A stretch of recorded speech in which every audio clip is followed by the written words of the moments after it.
It's a me, Mr. Feline. I'm back again with another Project Feline live stream. It's been a long time, guys. Hi, how are we all doing? I thought I'd hop on stream for a bit, do some development. I can finally work on stuff now that isn't as sensitive. So I've got some stuff I'm doing this week, all very exciting. There's been a lot. It's been a lot going on, guys, all right? It's been a lot. I'll catch you guys up briefly on what we've been doing this year so far. And then we're going to get into some programming stuff, which I'm really looking forward to because I've not touched any coding in so long and I miss it so dearly. But today we're getting back. It's going to be awesome. It's going to be great. Yeah, it's me. Hi, Jeffrey. It's me, Mr. Feline. Hello, welcome. I think we might have some new guys here because I've noticed that got some new subs, and this is like the first time I've been back on YouTube doing streaming in a while. So if I don't remember all your names, I'm sorry. I'm terrible with names. I'm still learning everyone's name. Bergman, good to see you, man. Hey, so I'll jump into what's been cooking. The man has been cooking, indeed. Let me just get my chat window docked to a better position here. Cool, all right, I've got everything in place. So this is the current branch I'm on. Doesn't look substantially different at all. But if I show you some screenshots of another branch, we've been doing some updates. Now, I would show you this in Engine, but it's on another branch of the project that my level design is working on. And I have some unchanged stuff on my side, so I haven't merged these branches together yet, but we've been working on some new art style changes, some new post-processing effects. So up at the top is what it currently looks like, but at the bottom is what it will look like once I merge the branches. Because I went in and thought, you know what would be cool if I could get some better post-processing going on. So I made an attempt. I think it looks a lot more anime than the top one. But you guys can be the judge. There's some more pictures too, because that's just the post-processing. Doing some more level art as well. This one I'm very excited about. I'm just going to show you just one picture so far. But we're working on an actual level for the game that is actually going to get put in and not scrapped. So it's really exciting. I finally reached a point now where I kind of know what I'm doing. With the development and everything, because we spent a lot of last year experimenting, and in the last video I uploaded we got very lost. There was a big chunk of time that I didn't get to cover in that one, where we had a huge kind of crisis on what kind of level content we're going to do, but I sort of skipped over that in the video. But since then we figured it out. We know what kind of levels we need to make. We know kind of how to make them as well, which is great. We've done a lot of research and development on that side on how we're going to build maps. So here's just a graphical look at what one of them will look like, and I'm pretty hyped for it. I'm pretty excited, and I can't wait to actually show you guys when it's playable. But that's on another branch at the moment. I have some other... We've been kind of working concurrently. That's the great thing about having some hands on deck, is that we can work on stuff in parallel. So my level design has been doing this for the last couple weeks or so, putting this together. I have been doing more kind of boring back-end stuff, but it's stuff that's still important, if you know what I mean. Oh yeah, I've got a third picture here of some materials. So we spent some time getting custom materials, sourcing some textures, modifying them, new post-processing. So with what I showed in my last video, which a lot of people have seen now, I guess, which is kind of cool, we tried to get kind of anime style, but very quickly. So now we've actually invested a bit more time, and I think we're a bit closer now. So yeah, it's sort of getting that kind of 2000s Bakugan Pokemon vibe type thing with the environment. It's very glossy lighting and all. No screen space reflections, because I realized that those look terrible in an anime game. So we're not doing any screen space reflections. We've got these nice glass panels here instead with this cool texture on it. So anyway, I just thought I'd show you some of that, get some hype going. But today we're going to be doing programming. That's just sort of catching up on what's all been going on. So on my branch, there is an immediate change that you guys might find very cool. Very cool indeed. So I've been working a little bit on the game modes and framework for that, but I've also done some UI touch-ups. And if I walk over to this mission, you'll notice something really cool. And I've been looking forward to implement this for so long, but I have HUD bobbing now, which is... I love it. I have wanted to do that for years, but I never figured it out. But then I found some guide on it that took under a day. So now there's HUD bob which is awesome because I really love games with HUD bob in it. So we've got some of that going on. You can change the sensitivity and stuff in the editor. I might include some settings for the users later to change how much bob there is. But yeah, it's pretty cool. Like it actually tilts as well. So when you wall run, the HUD will actually tilt sideways a bit, kind of like Crysis 3. Crysis 3 has my favorite game UI of all time, so I've tried to kind of lift some ideas from that and do them in my style. And there's also screen shake too. So this was a little more difficult, but when Gabby actually runs, the screen shake will be imparted onto the HUD as well. So there's like a little bit of jiggle on the camera when she runs, and that actually is like mapped onto the UI. So if I go in and turn off screen shake or camera shake, you can see that the HUD will not jiggle as much. It's very steady, but it will have that cool parallax when I move around and if I move the camera. So that's really, I was really excited about that. It was really fun. It was like my favorite thing to implement in the last 6 months or so was doing that, because it's nice. I didn't have to change much programming on the actual widgets themselves. I just kind of touched them up visually a little bit. So today what we're gonna do, bringing to what we're gonna program, because I've got this cool like UI update. As I've sort of described, we've been figuring out what kind of levels we're gonna do. And we know the fun factor in it, and we know what else do we know? Oh, okay, I just wanted to make sure that I was showing my desktop. I just checked Streamlabs, thank goodness, because if I was just filming my face the whole time, that would have been awkward, eh? But yeah, it's what was I gonna say? Yeah, so basically we know what kind of game mode is going to be the main one. We're going to have some like side missions and stuff later, but I know the kind of thing I want the main gameplay to be. So with that in mind, I wanted to change the results screen because it looks terrible and it kind of isn't satisfying, because the thing I need it to do for my next milestone, because we're going to be doing levels and stuff, we're going to be doing some content, but in addition to that, the actual framework that this content is made from does need some work. Oh, by the way, yeah, sorry. So for those who had seen the video and haven't seen my live streams at all, like last year, the combat has been completely redone as well. So we have this new homing attack ability. I've completely removed the kick because it was just really bad. So it's, yeah, so there's been a lot. There's probably a lot of changes here that I haven't even talked about yet, but yeah, we got homing attacks now, which is cool. It kind of doubles up as a movement option, which I really like, and it preserves momentum. So that took about a month to implement. I think I did stream some of that on Twitch. I think that was the last thing I streamed on Twitch early last year. So yeah, there's been a lot of changes since the video I just came out with since then. So yeah, so I think that's most of the major stuff. But we are not doing that the kind of levels that we had for that video, the last devlog, are not what we're going to be doing, because that was sort of like open exploratory stuff, which I was really trying to get working and like feel fun, but the linear levels just felt way better, and I was really afraid of doing linear levels because it's hard. It's a lot of physical space you need to create, but now that I've had Matt's help with stuff, I feel a bit more confident in it. So we've gone completely back to like the Skyport style levels, because I think everyone really, that was like everyone's favorite, I think, and I was really afraid to do more of those, but we're locked in now, we're doing that. So I've kind of been having to change the back end of the game to be more specialized to that type of level. So you'll notice that the actual score metrics are kind of like what they used to be a few years ago, where we've got score, cogs collected, and time. And the goal object is not spawning. That is a bug. I have to I'll quickly fix that, and then I'll show you what the results screen looks like. And I'll show you why it sucks. And we're gonna try and do something about that today. So if I go to where, I'm just gonna remember where it is now. I think it's this mission object.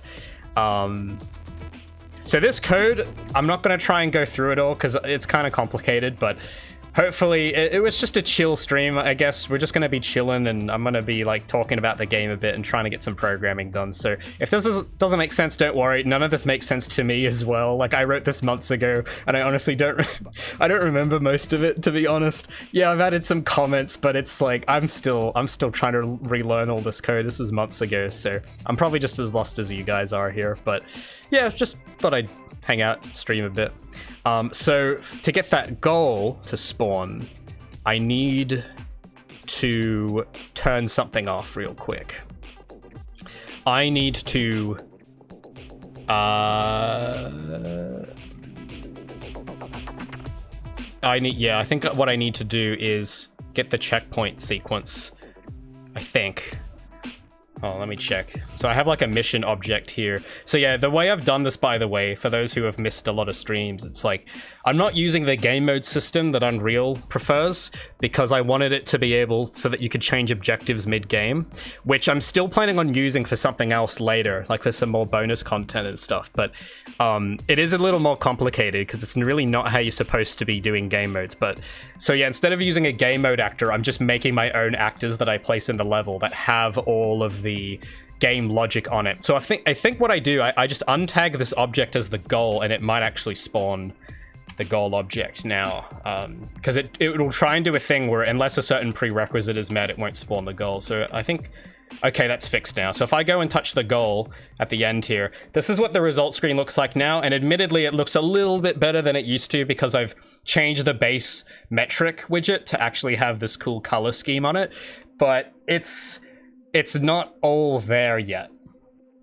I probably won't be able to do everything I want in this one stream, but the general idea is, because here's the problem I'm trying to solve, right? So the problem, my priority right now, in addition to the other stuff that's going on, my priority right now is that when you finish a level, there is like no dopamine hit at all. It does not feel good. You just get this blank menu with no animations, no nothing.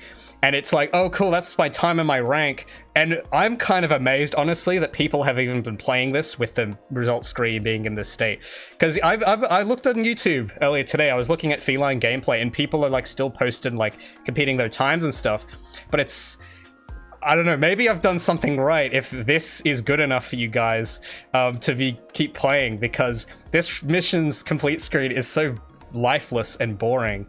So I feel very grateful. Thanks for those who have been putting up with this for so many years, because this was just a low priority thing at the time. It isn't until recently where it's becoming important.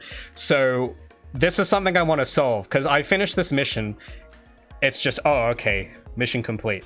You don't want it to feel like that though. You want to get to the end and you want it to feel like, yeah, mission complete. That's how it should feel. Doesn't feel like that at the moment. At least to me, it doesn't feel like that. Maybe to some people it does. But it feels very stiff. So my vision, what I would like to do, I'm not sure if I'll be able to do all this, but what I would like to do is to have Gabby strike a cool pose, have a cool bit of music, have the actual metrics like animate on screen, and have like, when they're tallied up, they actually animate. So when you have the score being tallied up, it like goes up in increments, like 10, 20, 30, 40, and then 50 points. And then it has that suspense, like that. It needs some kind of sequence to build suspense of like, this was your time, this was your score, this is how many cogs you collected. And then it like builds up, the music swells up, and then it's like, this is your rank. And you're either really disappointed or really elated. That's kind of how it should go, but you don't get any of that at the moment with how it currently is. There's no suspense, there's no build-up, there's no story going on in that sort of sense. Like, there's no emotional high or low. It's just complete dead. It's just dead. Like, the little beep beep is just gone. You know, like, what do they call that in hospitals? I don't know, the heart rate thing. There's none of that going on in this result screen right now. So it's, you know, there's no dopamine. That's the problem. And you know how gamers are these days. You gotta have your instant dopamine all the time. That's what I'm gonna do. Am I gonna do a letter system? I've thought about that a lot. I honestly don't know. It kind of depends on what people like. So I want to do some stuff later, and I can't go into detail yet on what my plans are, because ultimately, who knows what it's gonna happen. After the decision I made in my last video, I can't really guarantee anything at this point. But my idea is, if I get lucky, and if I can continue developing, my idea is to like implement a few different things. A lot of it's just kind of flavor. Like, there will be about 5 different ranks is what I want to do. Whether those are like a star ranking or a letter ranking, it's kind of a superficial difference. Like, coding wise, it's kind of the same, but if people prefer one or the other, I'd like to know that so I could at least put the right face on that feature. You know, so for me, I would think a star system is cool because you don't have to localize that, if you know what I mean. Because my one concern maybe is that if I do get a budget to do localization, I want to have as minimal text as possible that would need that. So for example, I've changed these metrics. So if I full screen this, you see how the time has an actual icon next to it now? It doesn't actually say time like it used to. And it doesn't say score, it just has icons. So that's kind of cool, because then, okay, that's like a bit of text I don't have to translate if I do end up doing that. So if you have a star thing where it's like 4 out of 5 stars rank, then it's very universal, people kind of get it. But if you have a lettering system, I mean, I guess you don't really have to localize that. I mean, maybe that'll work. But it's flavor. It'll depend on what kind of flavor people like more, I guess. But yeah, I'm willing to try stuff out. At the moment, though, it's not the way I want it, because I was trying to do something simpler. So I'll show you how. I'll go back to that results screen, and I'll show you how it looks right now. So what I've tried to do here is that this current system is purely based on time. So if the time threshold is above a certain number, it gives you bronze, silver, or gold. That's how I have it at the moment, and it's simple. But I used to have an old system that was a little more intricate that I want to re-implement in this, which factors in more than just your time. It factors in the amount of enemies you defeat and the amount of cogs you collect. And I want to bring that back because I know exactly now how I'm going to use cogs and enemies where I didn't before. So because I know how those are going to get used in context, I want to actually have those mean something in the final analysis. So when you get to the results screen, I want those to factor into your rank. And they actually did used to in a like last year's build, they actually did used to have it, but I completely gutted all that out. So I'm going to be putting that back in so that it's like a bit more complex with the ranking. And hopefully it makes it harder for people to get an S rank or a gold rank or a 5-star or whatever it's going to be. Because ultimately, I think one thing I'm going to have to play around a lot with is how easy the ranks are.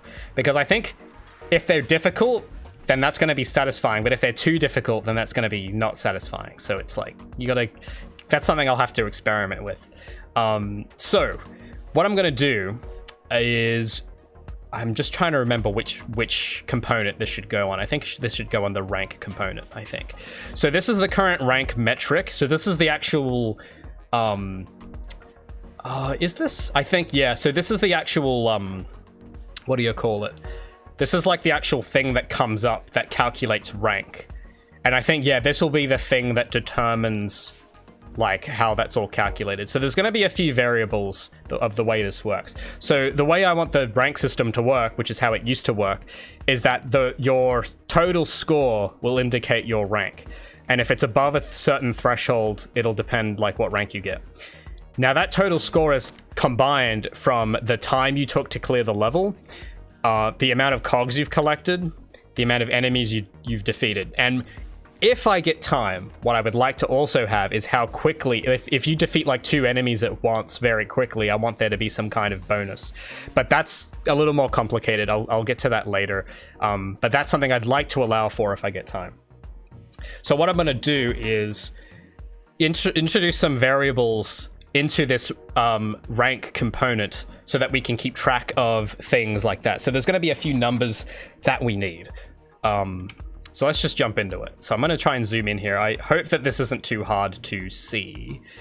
I have some notes on my other screen that I'm trying to follow, but it's a little hard because when I zoom in, I can't see my notes anymore. So I'll tell you what, I'll put this up on this screen. So this is how it works. These are the some variables I need to make. So we're gonna create those. So if I go and create a variable, it'd be nice if I could have both of them open at once, like side by side. Give me a moment. Yeah, 1 sec. I'll open them next to each other so I can see what variables I need to make.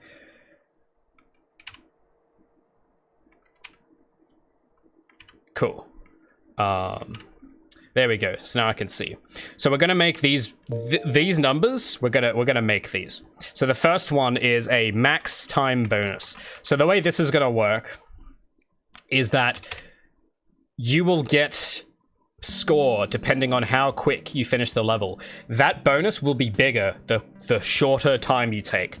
And the way that's going to get calculated, well, I'll draw it up in the code, but basically it's going to be like, it's going to start off at a number and then deduct a certain amount of points for every second you play.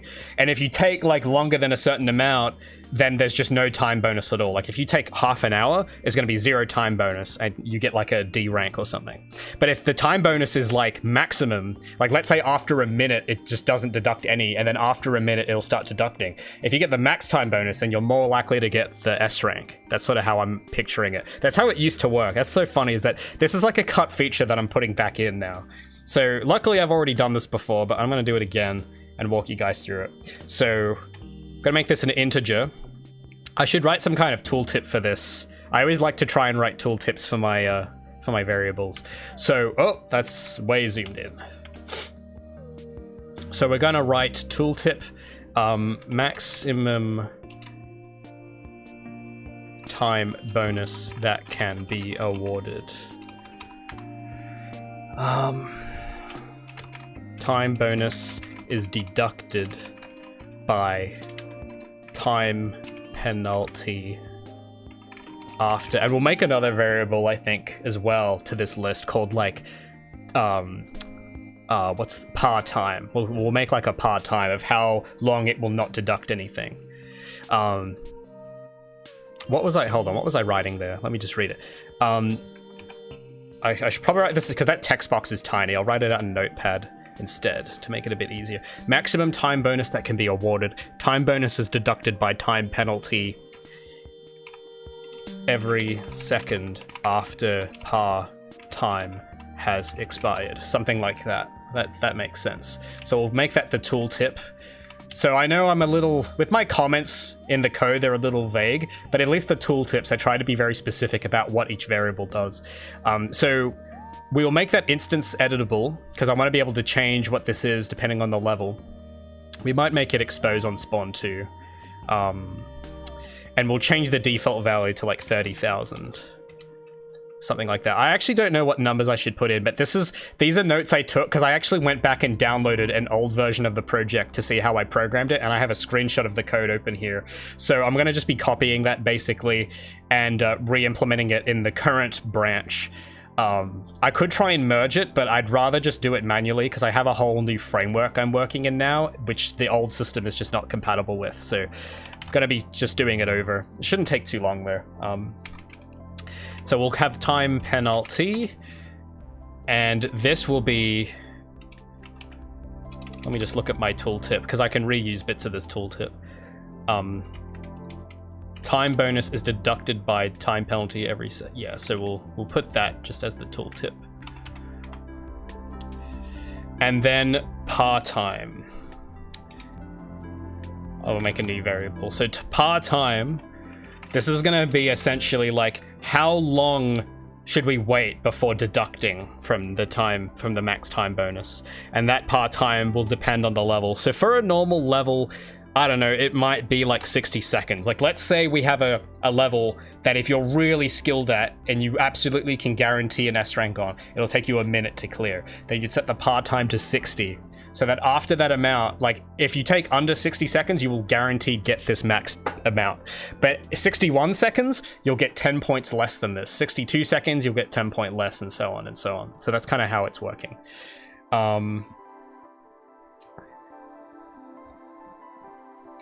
Sorry guys, I haven't really been checking chat. I've just been coding. There's a lot of messages. Jesus, sorry, yeah, that's kind of a meme here. I'm kind of like terrible at engaging with chat. I'm very sorry. I'm just, just trying to stay focused. Oh, hey, George M. Sonic gotta go fast. Yeah, man. Hell yeah. Bergman. Yeah, I am one of the chats of all time, indeed. Just seeing if there's any questions here before I get too into it. I don't know if anyone had anything. I think it's all just talking. That's cool. You guys are chilling just like me. You have a 3D HUD now? Yeah, kind of. The thing that's brilliant is that it's actually not 3D. It's an illusion. But that's the cool thing. It's just a bit of shader magic that makes it... Oh yeah, that was another thing I totally forgot to mention. So the HUD has an actual shader on it that makes it look curved as well, which was really easy to do. I really enjoyed it because it kind of gives it that 3D effect, kind of like Crysis 3. So yeah, so it not only is there parallax like bobbing, but it has like that curved HUD shader on it to kind of make it look like it's inside a helmet or something. So yeah, this is a cool little touch I thought I'd do. Any lens flares in the game? Oh yeah. Well, okay. So to preface this question, lens flares in Unreal are terrible. I hate them. Like the default bloom, like this is like a screenshot from it, or hell, I can just show you. I can show you this. If I hit play, the lens flares by default are just so weak. Like, I know that looks like a lens flare, but trust me, I've seen better lens flares than this. So I learned there is actually another type of bloom in Unreal. They don't recommend to use it for games, but that was like 8 years ago. I think it's fine to use now. This is what the second screenshot below here is using. It's using convolution bloom instead of the normal bloom. And the reason I like that is because you can actually assign a texture to lens flares. So you can actually customize like the actual way the light refracts off stuff. It's really cool. So I'm not looking directly into the sun in that picture. In fact, I might be able to find maybe a screenshot with me looking into the sun. You'll see what I mean. So for those who don't know, I'm a big sucker for lens flares. I love them, and I've been so depraved of them because I've been using default bloom for so many years. I've been looking forward to adding actual lens flares for so long. So I'll show you what I just gotta remember what folder it's in. I think it's in it turns out there's a screenshots folder, which I just learned about in my Unreal project, and I think I did take a photo. Yeah, look at this. Oh, it's beautiful. Beautiful. It has like this nice rainbow kind of like halo around it, and it's awesome. I don't know if there's any more pictures of lens flares in the screenshots folder. I think that's all I've got, but it's way better. It's great. It actually kind of looks more anime too, because the other thing too is that it completely changes the color of the entire frame, this convolution bloom setting. Like, it actually makes the colors, the way that colors blend on the screen, it's more than just bloom and lens flares. It's completely something else. So yeah, it's the weird thing though is that they say like, don't use this for games. We don't recommend using it for games. But I've used it in the latest branch and it runs fine. So it's like, okay, it's probably just not for mobile or something. Like in that case, I can kind of understand it not being good. But I think for the hardware I'm targeting, it should be fine. And if it's not, then I'm probably going to try and build the rest of the game around using those lens flares, because those, I need to use those ones. They look way more the part than the default bloom. So I need to make sure that the game can run convolution bloom. That's going to be my benchmark to go for, is that if it can't run convolution bloom, you know, downgrade the texture quality, whatever I have to do. That bloom has to stay in there because it just looks so much better. It really sells it, I think. But anyway, so this part-time variable is going to be a float, and this is going to be time before time max time bonus is deducted by penalty.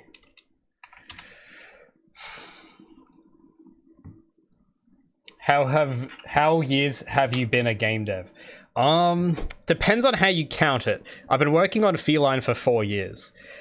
Granted, a lot of that time hasn't been spent just on development. A lot of that time was like research. Like a fair bit of that time is research, where I'm just like trying to figure out how to do something, and then maybe half that time is actually doing it.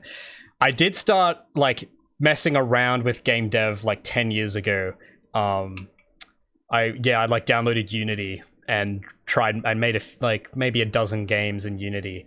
But I don't know if that really counts, because it wasn't like professional work. It was just kind of like me messing around, trying to learn the fundamentals, learning how to program in C# and stuff. But I was in high school, so it was like, I don't know. It's hard to count years of experience, because not every year of experience is equal.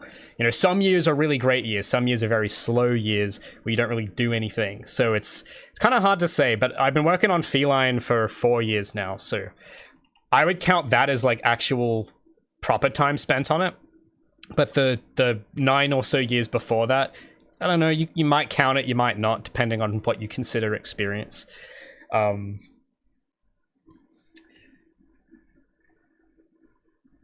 But yeah.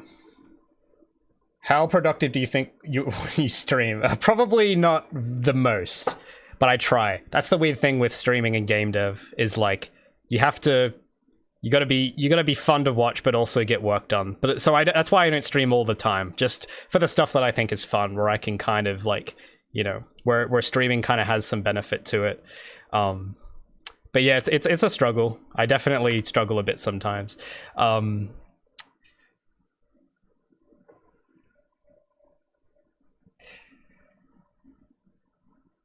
It's been difficult to take time for game development with uni. Yeah, man, I mean, don't be too hard on yourself though. Everyone gets kind of like that as well. Like life happens.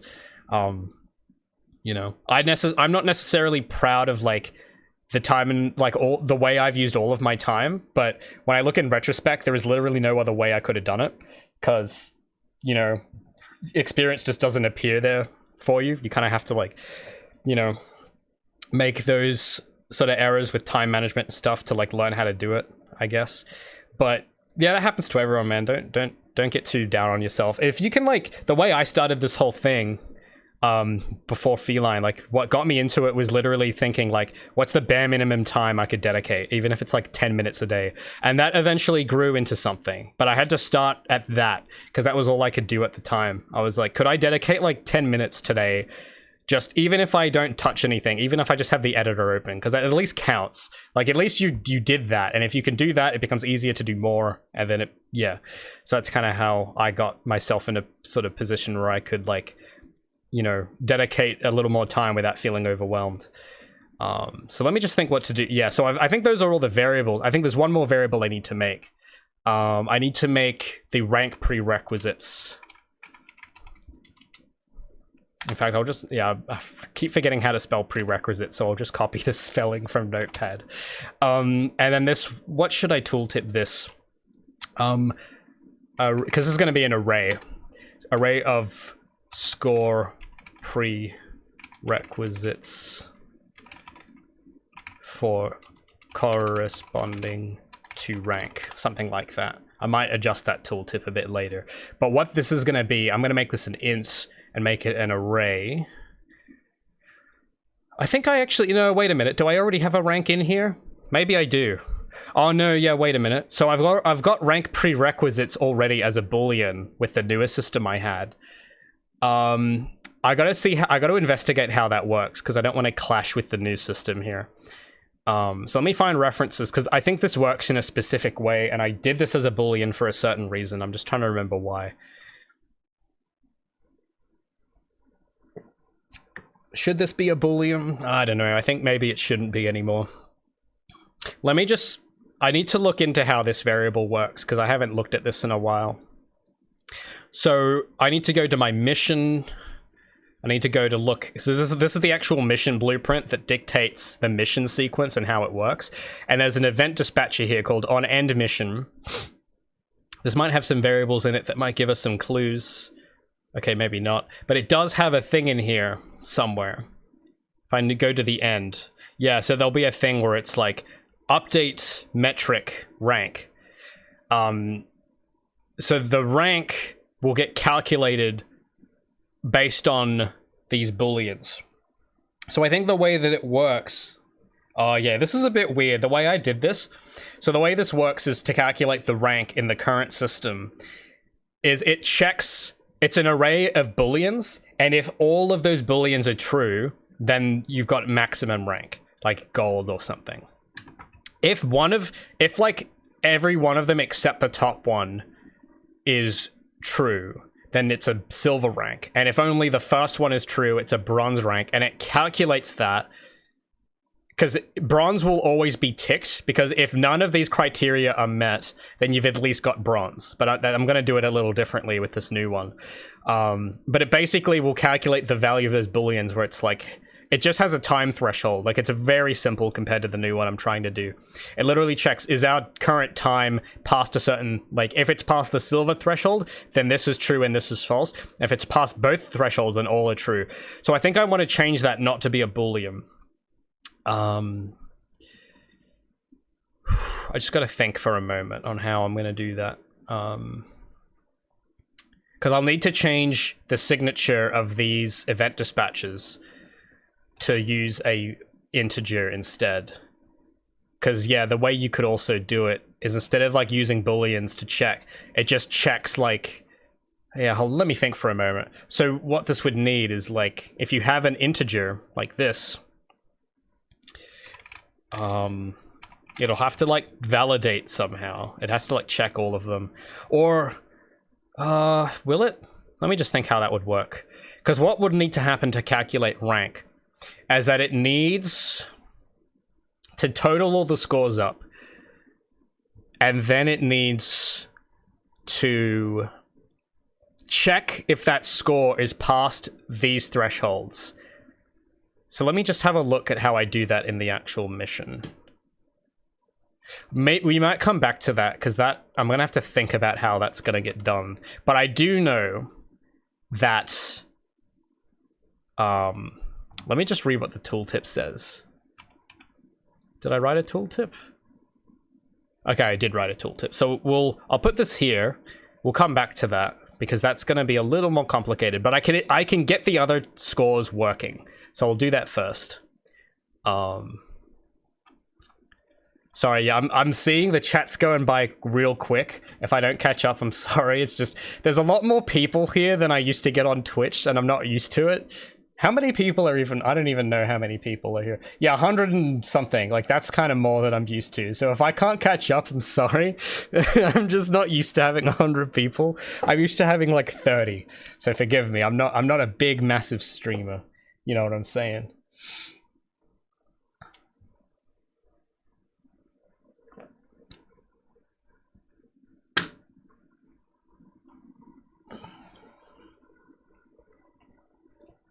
Do I prefer visual scripting? Well, that's the only thing I know how to do in Unreal, so yes, I do. I've seen this argument come up a lot. I think we've discussed this on another stream once, and I think I've gotten a lot of flame in the past for using blueprints. But you guys gotta remember, I'm not some savant, okay? I'm not some, like, 20-year veteran or whatever that has a degree in, like, coding. I really technically should not know how to do any of this. I don't have any education at all in games programming.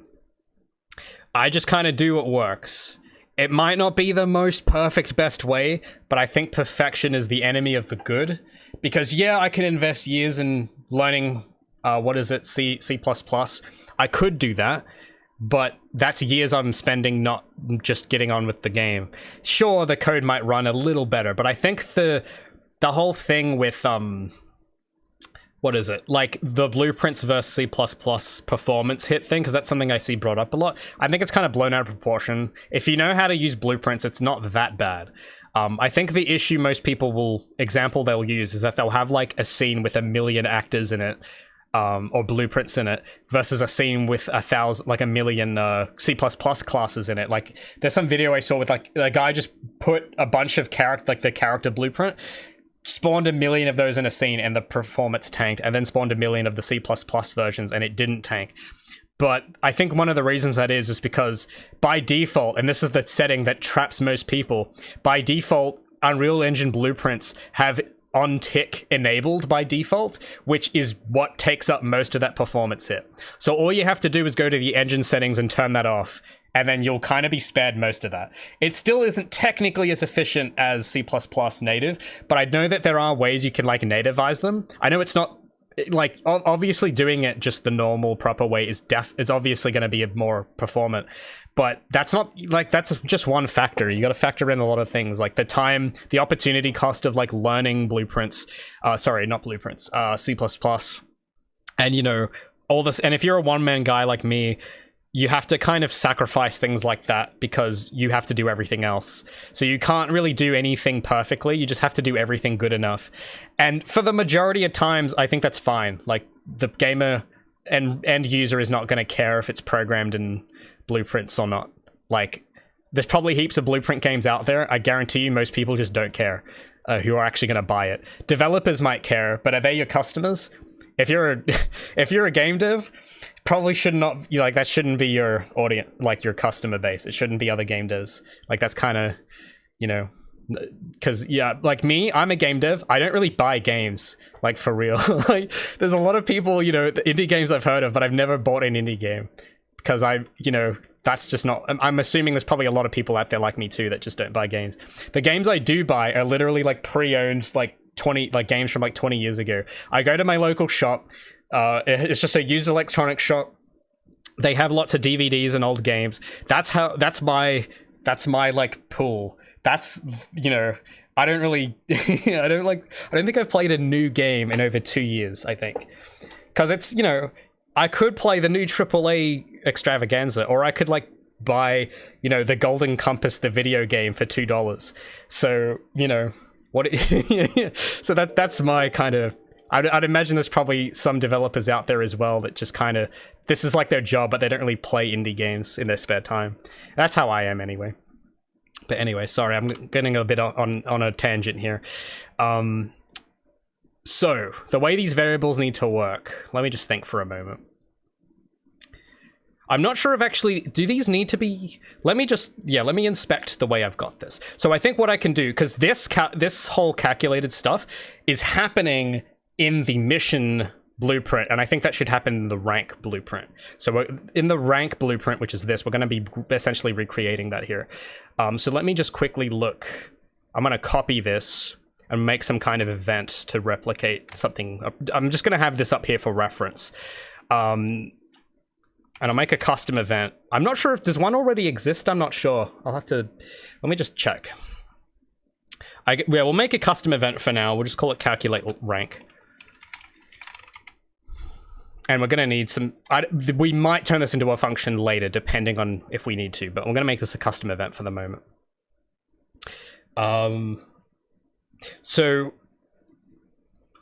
Okay, let me just look at my notes here. Okay, so there's a few things we'll need to do. So the calculate rank, that's going to be at the end. There's a few other things we need to do before that, though. We need to calculate the time bonus. And we need to calculate the total score.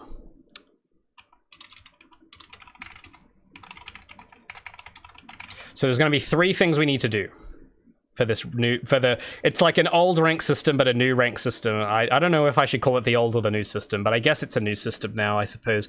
So for this rank system, there's 3 events that need to happen. It's got to calculate what your time bonus is, and it's going to use the part-time, it's going to use these variables to do that. It then needs to use that to calculate your total score, which essentially just combos the score that you get from the score metric. And for those who don't know what that is, the score metric, it'll spawn up in the mission here. So you see it like up in the top corner, the first metric, I'll get points when I collect cogs and when I defeat enemies. So that's what I mean. It's just the one in the top left, that's score. And you can see it resets to 0 when I die. So I got 100 points there for killing that turret, and I get like 10 points for collecting cogs. So that's going to be the time, the rank is just going to be that score number plus the time bonus it calculates. So that's going to be a very, very easy event, because essentially we can just probably do that now actually. So we'll make a, I do need some more variables. I need total score. So I need to make some variables to keep track of these things. So we're going to need to make an integer for time bonus. I'll zoom in so you guys can see what I'm doing. Oh. So current time bonus. So this is the actual thing it'll calculate, and we're going to store this variable to add to other stuff later. We'll make this a advanced display, which kind of hides the variable essentially, because we're not going to need to edit this. This is going to be like kind of only used by the code. The user, or me in this case, is never going to have to like touch this in the details panel. So I'm going to tick that box to hide it. I'm then going to copy this. We'll call this total score. And this is like total calculated score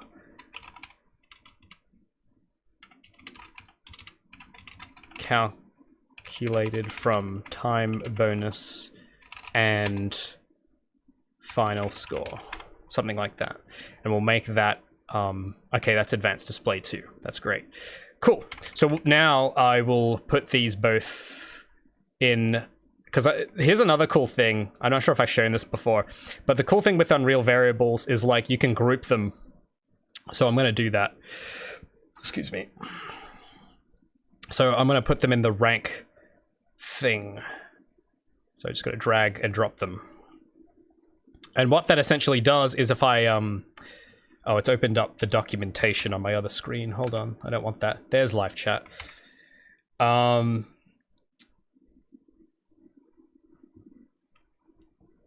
Gabby's sister is best character. But, oh, people, oh my god. No one is gonna let that go, are they? Everyone is still talking about, God, you guys are funny. You're very funny. Actually, I think this was a post I made for my Patreons, but I was like there was some student that reached out to me a while back wanting to interview me. And he sent me some questions in. And I think one of the questions was like, who is your favorite character to make? And to everyone's surprise, it's actually not Gabby. I know, shocking. Gabby's my favorite character, but she wasn't my favorite to create.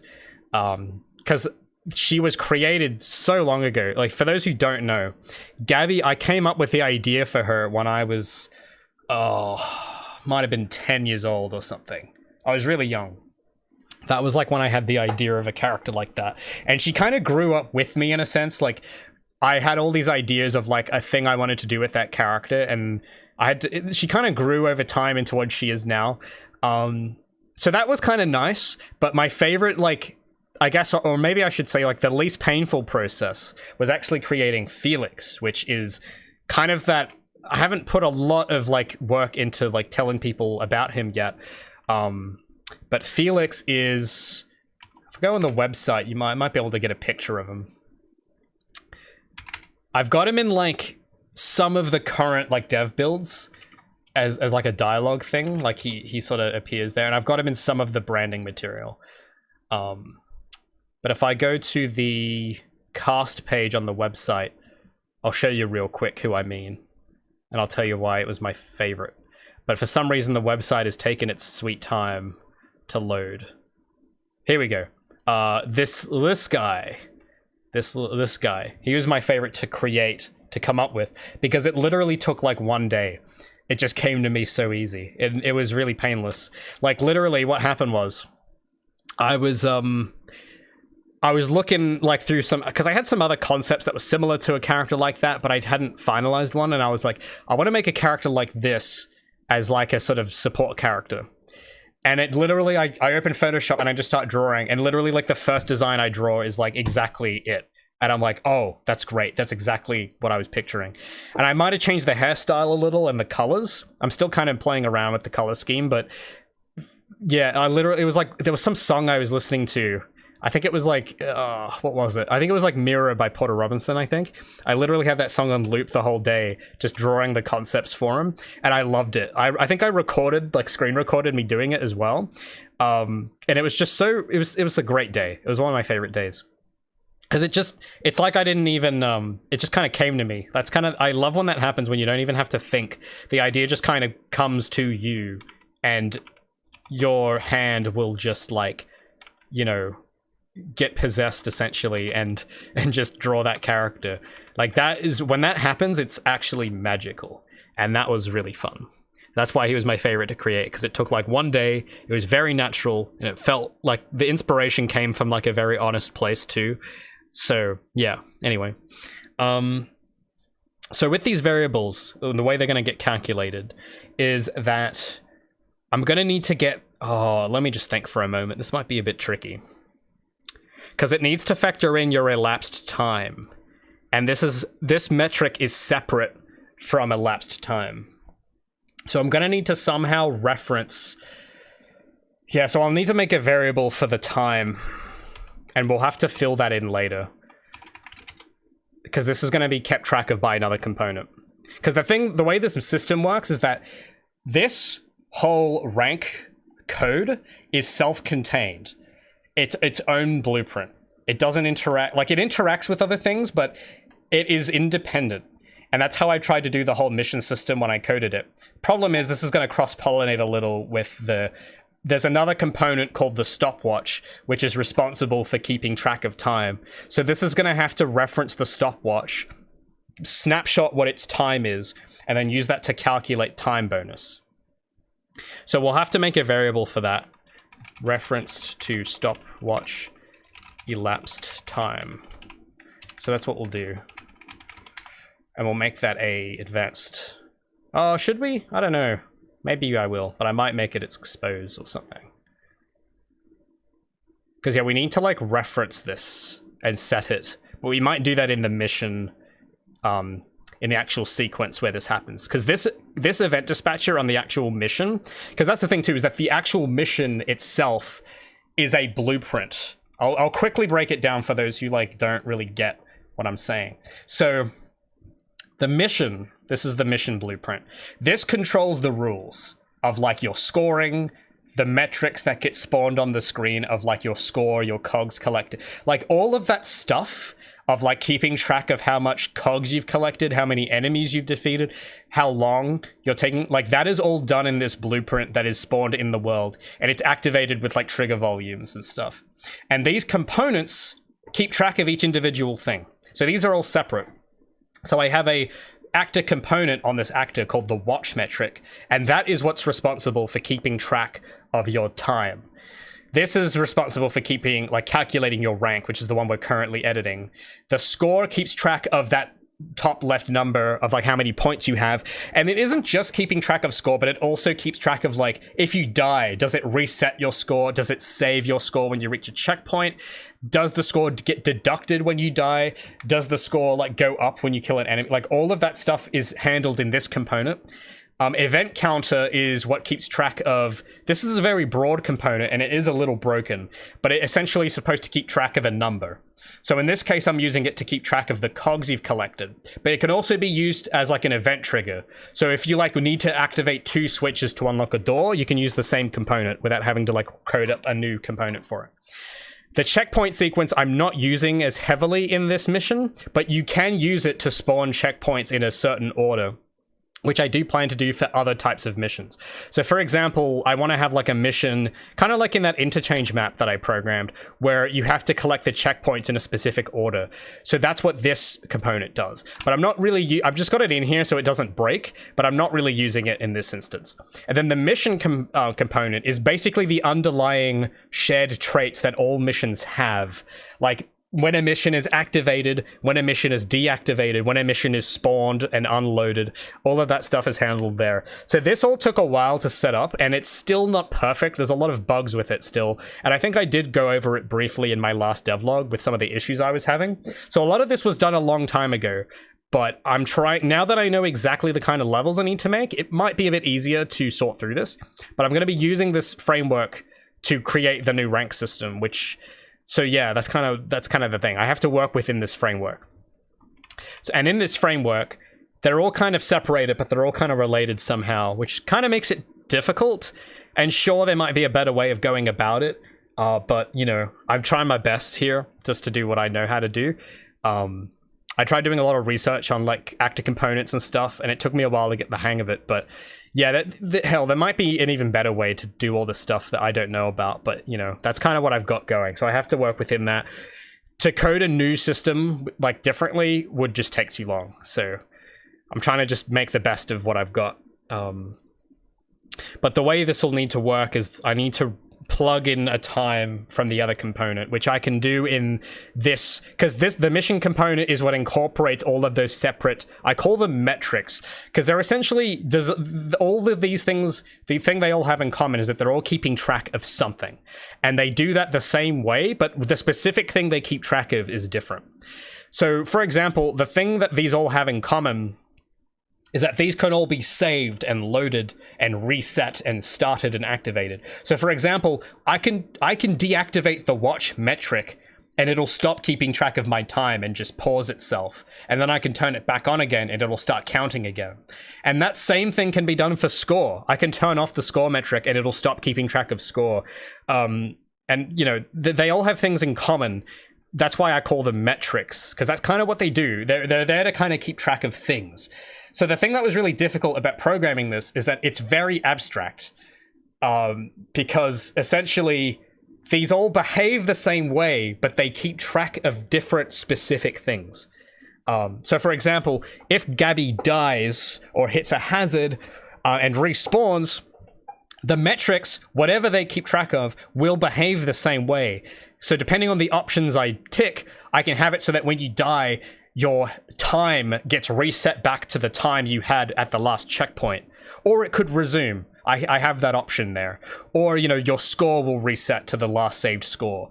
Or your amount of cogs collected will reset to the last saved one. So they all have shared functionality, but the specific number that they're doing will be different, of course. So that was really difficult to kind of do because it's still not perfect. Like some of the times they just don't work in explicit, you know, for random reasons. But yeah, I just thought I'd bring that up for context if anyone's like kind of confused. But this mission blueprint, this is where all the components interact with each other. So for example, I have a, I'll go to this event. So I have an event dispatcher called on mission started. And this is the event that triggers when you activate a mission.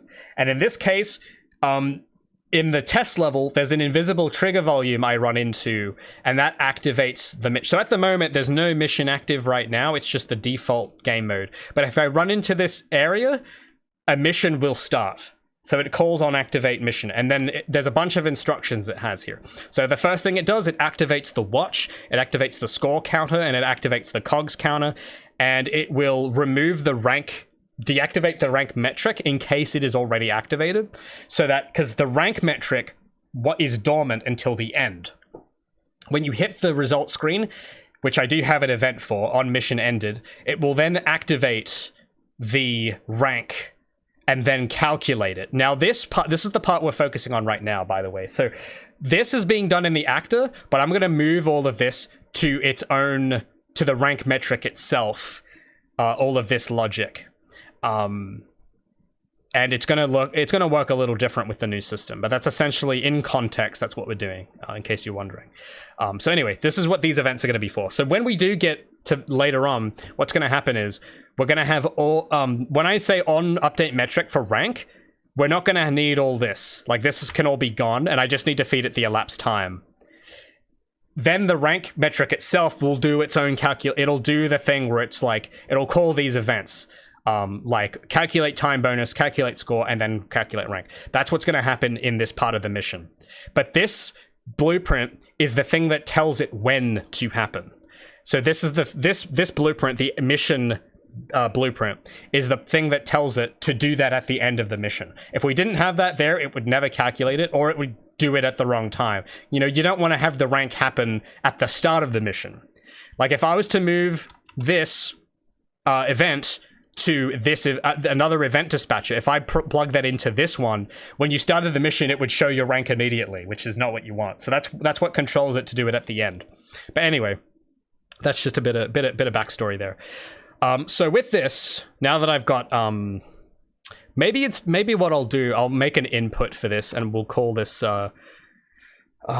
elapsed time. So I might use that variable for something. We'll make that a float.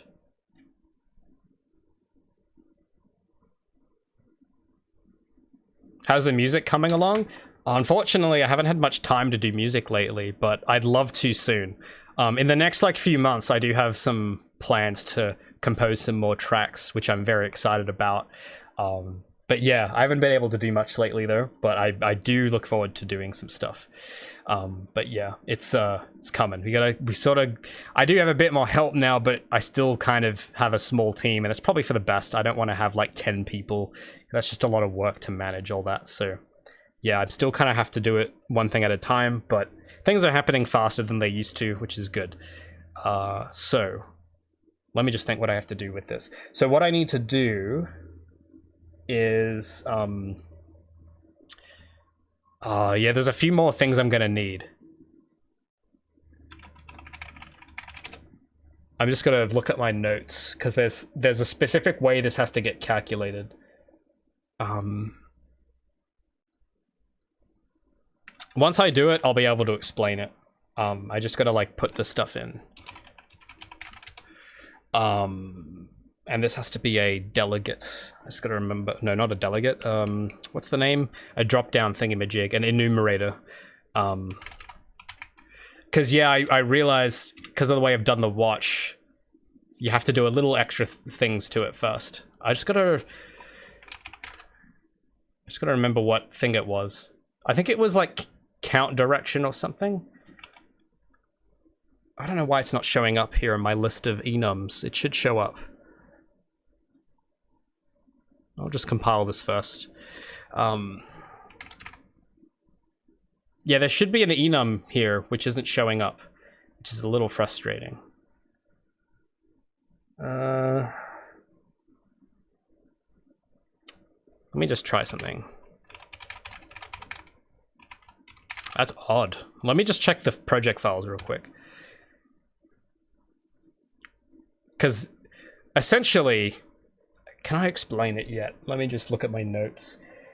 Because essentially the time, because it has to calculate how long you've been in the level for. And that sounds simple, but there is one catch, is that some missions count backwards. So for those who have seen a previous build of the game, some missions have a time limit instead of a stopwatch. So it'll start at like 5 minutes and count down. So what this needs to be able to do is if you have the count set backwards to count down from a number, it still needs to be able to calculate your time bonus. And there's a little thing I have to do here to make sure it knows the difference. Because if you don't do that, it'll calculate the rank the wrong way if you have a time limit versus a stopwatch. So there's a certain enum that I need, but it isn't letting me set a variable to that value.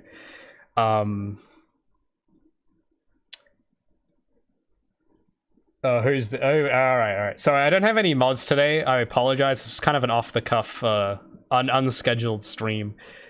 But yeah, guys, we all know how to spell. You don't need to put the damn alphabet in chat. That's great, man. Awesome.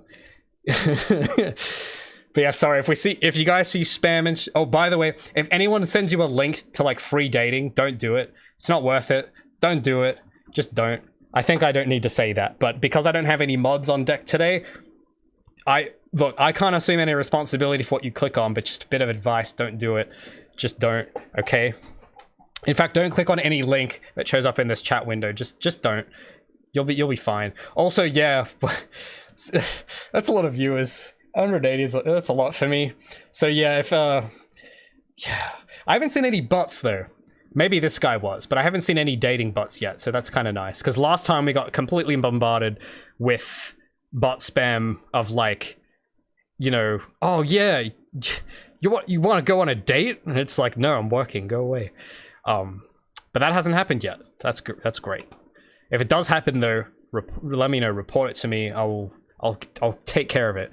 We've got no time for dating in this stream. Okay, it's not gonna get the game made. Yeah. It's not worth it. Exactly. He knows what's up. Diamond knows. Exactly, man. Gabby is forever. What was I doing? Sorry, I got on a complete tangent there. Yeah, I needed to look for something in my project files. Thanks for all coming, by the way. I know that, like, I haven't streamed in a few months, so I'm still kind of like... I'm a little, rusty, as they would say. And I know game dev streams are not always the most fun. You know, we probably have it's probably a lot more, what's the word, engaging if I just, like, did a bunch of React videos. Like, I just pick up YouTube and just start reacting to TikToks, but no, I appreciate people come and watch this stuff, even if it's not, like, dopamine every 3 seconds. But yeah, this is like what game dev on Project Feline looks like. I know it's not as cool as the videos, but I appreciate people coming to watch anyway. What was I looking for? I was looking for count direction. I swear there was a... maybe I didn't call it that. Okay, there's an enum in my thing somewhere that I need to use. That I use for the watch. It's called like E something. It's called stopwatch mode. That's why. I thought it was called count direction. Silly me. So... Oh, why is it not... It's still not coming up. Why? Yeah, this is Oh, no, is it? No, sorry, I misread it again. It's not called count direction, it's called stopwatch mode. The variable is called count direction. Sorry. God, get it together, Ray. Come on, man. All right, this time though, for real, for real. Okay, so it's... I just forgot what it was called again. Okay, stopwatch mode, that's it. There we go, there's the enum. I found it.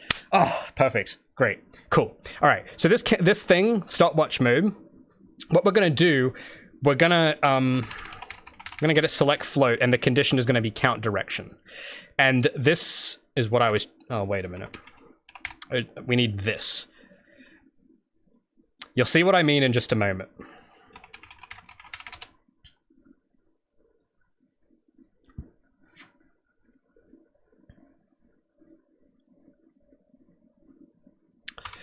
So, let me just look real quick.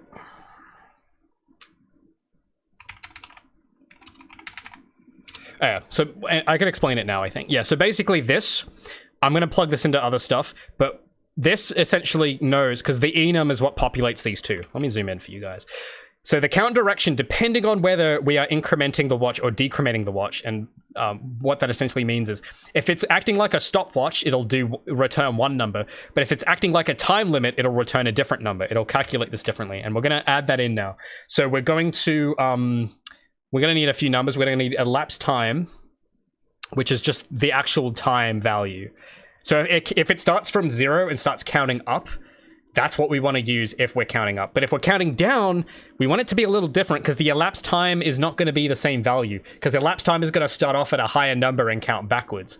So if in that case, we need to know what number it starts at. So there should be like a starting time, which I've got here, and we're going to have to, like, in the mission script, plug these in externally. But the starting value, we're going to have to subtract that from the elapsed time and return that instead if it's counting backwards. So that's what it needs to do. Wow, that was really simple, actually. I just needed to know what the enum was called. But yeah, that's essentially it. It just needs to do that. Then what happens is we need to make that into an int. I think. Let me just... Yeah, so, because the thing is, time is a float, but the score is all integer-based, because you can't have half a point. So I've done that deliberately. So all of these variables with time penalty, time bonus, these are all integers, because I don't want you to be able to have like 6.2 points, because that just doesn't make sense. So we need to, like, make this play nice with integers. And I think in my notes here, I've got something about floor, which I think, if we read the tooltip for this, what does it say? Rounds a down towards negative infinity, or to the previous integer. So 1.6... Negative 1.6 becomes negative 2, and 1.6 becomes 1. So it just rounds it to the lowest number. And I think that's probably... We could decide to round it up, maybe, but I think this is how I had it before, and it worked, so we'll just do that. I guess if you round it down, it is a bit more generous, actually. So yeah, if you have like 6.5 seconds, it'll round it down to 6 seconds. So the lower time, the better. So we'll round it down because it's a little more generous that way. But it's only like fractions of milliseconds, so it's not going to be a huge difference, but you know, it makes it slightly nicer. We then need to get the time penalty and multiply these two together. So for every second, and this is something I'll need to also, because one thing I didn't have in the old system was the par time. So we're going to have to work that in somehow. But at the moment, for every second over the time penalty, or like for every second that's passed, it'll multiply the time penalty to it, and then subtract that from the maximum amount of time bonus you can get. And that will change per level. But for the default, we're just going to set it to like 30,000. So we're going to subtract the penalty from the maximum... Oh, sorry, that's the wrong number. It's called max time bonus. That's it. So let me just reorder these variables a bit to make a bit more sense, because I'm getting a little confused. So we have time bonus, time penalty. Well, time bonus, max time bonus, time penalty. We'll put par time at the top. We'll put total score, like maybe down the bottom. We'll put like elapsed time here. Yeah, that makes sense to me. So once we have those, I then need... I think that's it. Like, we just then set the time bonus variable. Like that. And that's how time bonus is calculated. There's a little catch though, because one thing I didn't have last time was par time. So we're gonna have to figure out how to do that. But that's essentially it. For like I should probably think about the part-time while we're here, because essentially the new thing I'm adding to this that I didn't have in the old builds is that I want to be able to have like a period of time where it just doesn't deduct any time at all. So that way I can program in like 2 minutes part-time, and I know absolutely that if you finish the level in 2 minutes, you will get max rank, because it's just easier as a designer to have that.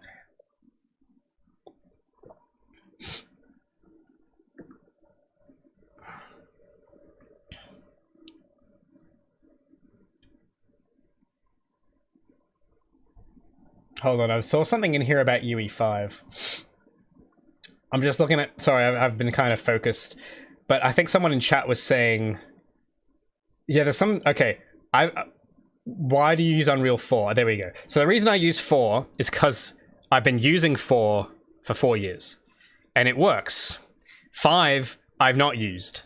And I have no idea how well it's going to work. I actually... Oh, there was... A friend of mine was asking me about this a few months ago. And this friend, he like knows a thing, or he knows a little bit about game dev, but he's not in the industry. He sort of has like a kind of a passing interest in it. He looks at a lot of game dev news, and he always like is trying to catch me up on stuff. And I think the last time I met up with him, he was like, "Oh, dude, like you should switch to UE5." But what he doesn't get is like, it's not that simple. You can't just upgrade it. I know everyone says you can, but that's absolutely not true. And I know this from my own experience. Upgrading an engine version is just, you don't just hit update and it works. That's not how it goes at all. I'll tell you a story. I've told the story before. Some of you might know this, but I'll tell this again because I do get asked this a lot. So we're gonna go back in time a year or two when I upgraded from UE 4.26 to 4.27. That doesn't sound too bad, right? Because it's literally the same. It's still UE4. It's just a different version of UE4. But upgrading that broke so many things. The freaking wall run broke when I upgraded from 2.6 to 2.7. You know why? And this is the thing, right? Because it was such a small thing, but it completely set me back like a whole week trying to figure it out. What they had done, because the way my wall run works, the detection works at least, is that it casts a sphere trace around Gabby to check for walls. And it has a distance of 0 because I want the capsule cast to just stay on her. And just tell, like, okay, it casts a capsule around... Because if you set the distance to, like, 100, it'll cast one capsule at the source, and then another capsule. It'll then draw a straight line, and then draw another capsule at the destination. But I just wanted it in the one place, and then it would use the information from that cast to determine what side of the wall Gabby is on and all that stuff. They made one change in UE 2.7. One small change that completely broke that whole system, which is a core mechanic in my game. The reason that it broke was because the UE engineers decided to change the engine. They had a little setting, one setting that they changed, where if a cast distance, or sorry, a trace, that's what it's called in Unreal, if like a line trace or a sphere trace or whatever, if the distance is 0, it just ignores the trace call. And I know why they did that. It's to save performance, because that's one less bit of math it has to do. But that one change set me back a whole week trying to fix my wall run. When I figured out what it was, I was killing myself, man. I hated it. And that's why I'm not switching to UE5. Because that's just from one version of UE4 to the other. Imagine the amount of more things that have changed. Small little variables that might seem inconsequential, but may have huge ramifications. Like, imagine how much worse that could get from UE4 to UE5, which is a completely different version. I know people keep saying that it's supposed to be a seamless, oh yeah, you just yeah, it's just seamless. It's designed to work that way. They said that about 2.6 to 2.7 and they were wrong. So it's like, yeah, no, I'm not going to take that risk. And also there's nothing in UE5 that I find particularly useful for me. There's stuff in there that's amazing. It's great. Like, I'm not saying it's a bad engine. It's just, it's not what I need. I don't need Nanite. I don't need Lumen. I don't need ray tracing. I just don't need that stuff. And it's not because it's bad, it's just because my project is not a, a hyper-realism game, I don't really need to take advantage of that technology, because I could try and take advantage of it, but the opportunity cost is just too high. Like, I might as well just stick with what I've got, because I don't have to fuss around with upgrading, and I can just keep working. So that's kind of my attitude on it. Like, when UE first came out, there was a lot of I got a lot of questions of like, oh, what do you think of the new features? And honestly, yeah, like, it's cool, but it doesn't excite me at all because I don't really care. Like, I know it sounds kind of heartless, but it's like, there's a lot of great tools, but I'm probably not going to use most of them. Like, let's be real. Am I really going to use Nanite for an anime cel-shaded game that could be done on, like, UE3? Probably not. Like, it's cool, it's fun to play with, but I have a game to make. I know what my goals are, I know what I need, and I know that I don't need to mess around with Lumen and stuff. I know that it's cool, and it might be fun to, like, download and try, but I know what I want already, and I know that I don't need that. Like, I can accomplish my vision without Nanite, and yeah, that's essentially it. Like, it's exciting, and it's really cool when this kind of stuff comes out, but I tend to not really care that much. I only care if it can specifically help me. Like, if I look at it, and if I see a feature, and in my head I go, oh, I know where I can use that to make my game better. But that hasn't happened with UE5 from what I've seen. I look at it and go, oh, this would be cool for, like, other people. Like, someone else that isn't making my game could use Nanite or Lumen or whatever. But yeah, I look at it and go, oh, this is cool, but this doesn't help me specifically, so I'm just not going to bother with it. And yeah, that's essentially it. So yeah, I just kind of don't care, like, I'm just focused on what I'm doing, and it's like, if it doesn't help specifically my project, I just don't have the bandwidth to give it time and attention and care about it. There might be some, like, one day, if UE5 has a feature that I know I can specifically take advantage of, like, if they make cell shading easier or I don't know, I don't even know. I feel like I've already got everything I need, but if there is something that I know will definitely help, then I will absolutely upgrade. But that hasn't happened yet. But anyway. You need yeah. See, my GPU is, like, barely RTX. It's, like, the minimum RTX card. So, yeah. And also RTX, do people not know what my art style is? Like, I don't think no one wants an anime game with RTX because it kind of it's not anime anymore. You know what I mean? So yeah, I mean, some people might try. There might be a cool anime RTX thing you can do, like Scarlet Nexus or something, which kind of looks more like that. But that's not what I'm doing, I'm not really interested in that. So anyway, sorry, it was a bit of a tangent. But yeah, I do get asked about that a lot. And yeah, that's why. It's just main reasons. It doesn't have anything I need. I have way more than I need anyway. Like UE4, I've barely even scratched the surface. There's heaps of stuff in UE4 that I've barely touched. So I feel I've got, what's that saying? Everything we have is already here, So that's kind of how I see it. It's just not worth the hassle to try and upgrade it because I've already got everything I need. Way more than I need. So I'm happy. I'm fine. Anyway, we'll close the book on that one because that's sort of all I had to say about it. What was I doing? Yeah, so score. So yeah, so this whole system right now, what I'm doing here, I don't need UE5 to make this. I'm already doing it in UE4. So it's like, yeah, this whole thing, I don't need an upgrade to do what I'm doing right now here. I just got to remember what I was doing. I was going to figure out how to calculate with par time. I just got to think for a moment. This is brain blast mode, okay? I got to focus. So the way this needs to work is, so I'll walk through it just so that I understand what's happening. So the way that time bonus is calculated, it takes the maximum amount you could possibly get, and it subtracts it by the amount of time that has passed, multiplied by the time penalty. So for every second that has passed, it will deduct 10 points. And then also, yeah, time penalty should not be that high. It should be 10. So every second it deducts, I think it's every second. I think it's something like that, yeah. So it takes your elapsed time, and it will do it in a smart way. So if you're counting up or down, it'll return your actual elapsed time properly. This is what this does. It then multiplies that, because yeah, if you have like 2 seconds, that'll be 20 points, and 3 seconds will be 30 points. So yeah, it's every second, it'll deduct 10 points, and then compare it with the maximum. Let me start over, because I kind of got lost there. So time bonus, you get the maximum amount and subtract it by 10 points per second. So if you cleared the level in 0 seconds, you get the max time bonus. If you complete it in 10 seconds, you would lose 300 points, and you would get like 29,000 and something time bonus.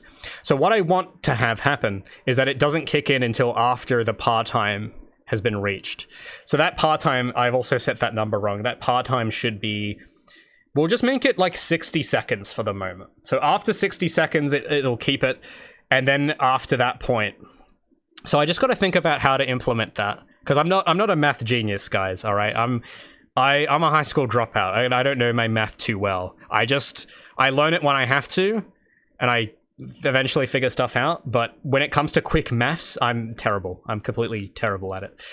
It's probably staring me in the face, but I need to like I need a brain blast to figure it out.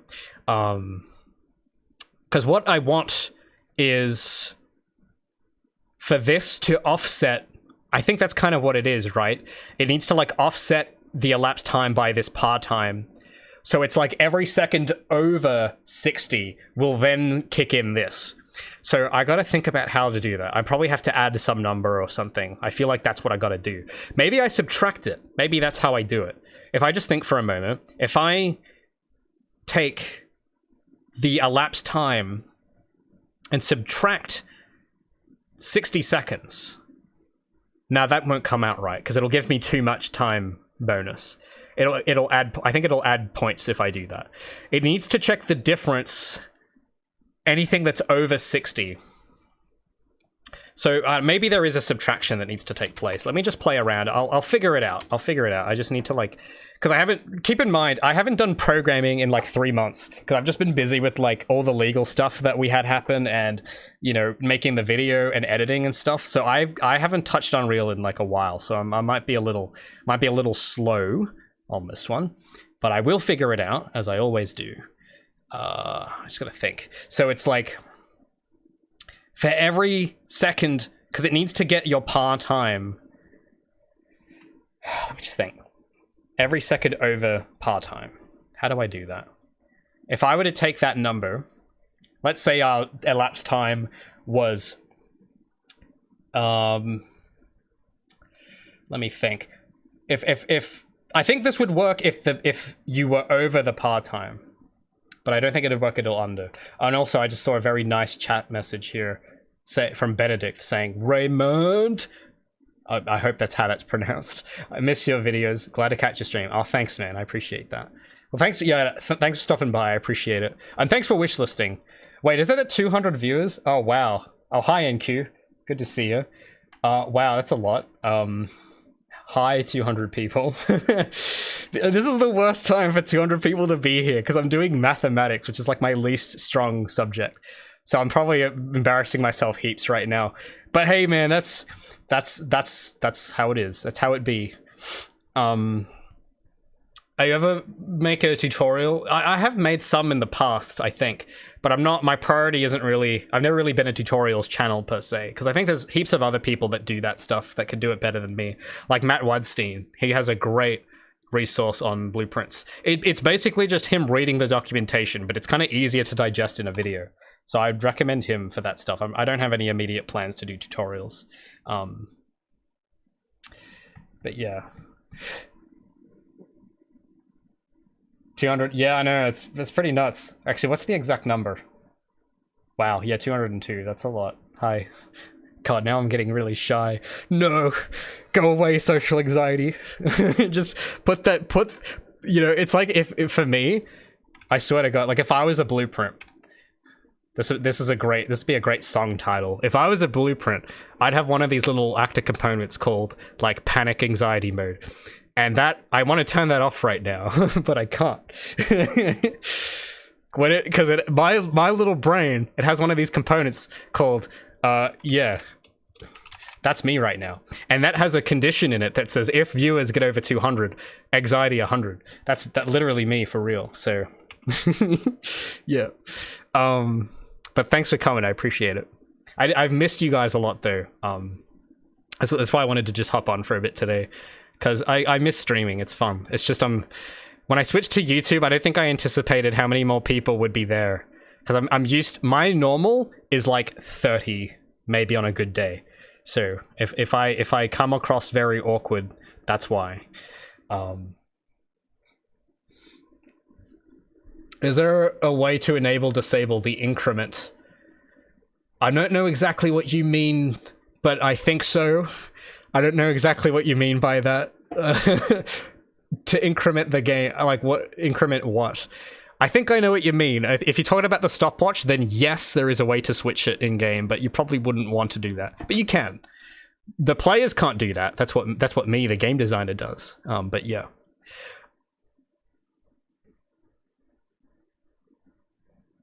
Oh, thanks, Enku. Dude, I feel like it's always funny when I hear that, when people say that they watch me at work. I really feel bad because I don't want to get you in trouble. I don't want to get you in trouble with your boss for watching. But hey, it's game dev stuff. So if you're working in game dev, it's maybe work related, right? It's education or whatever the hell. I think someone said they were watching one of my streams in class once.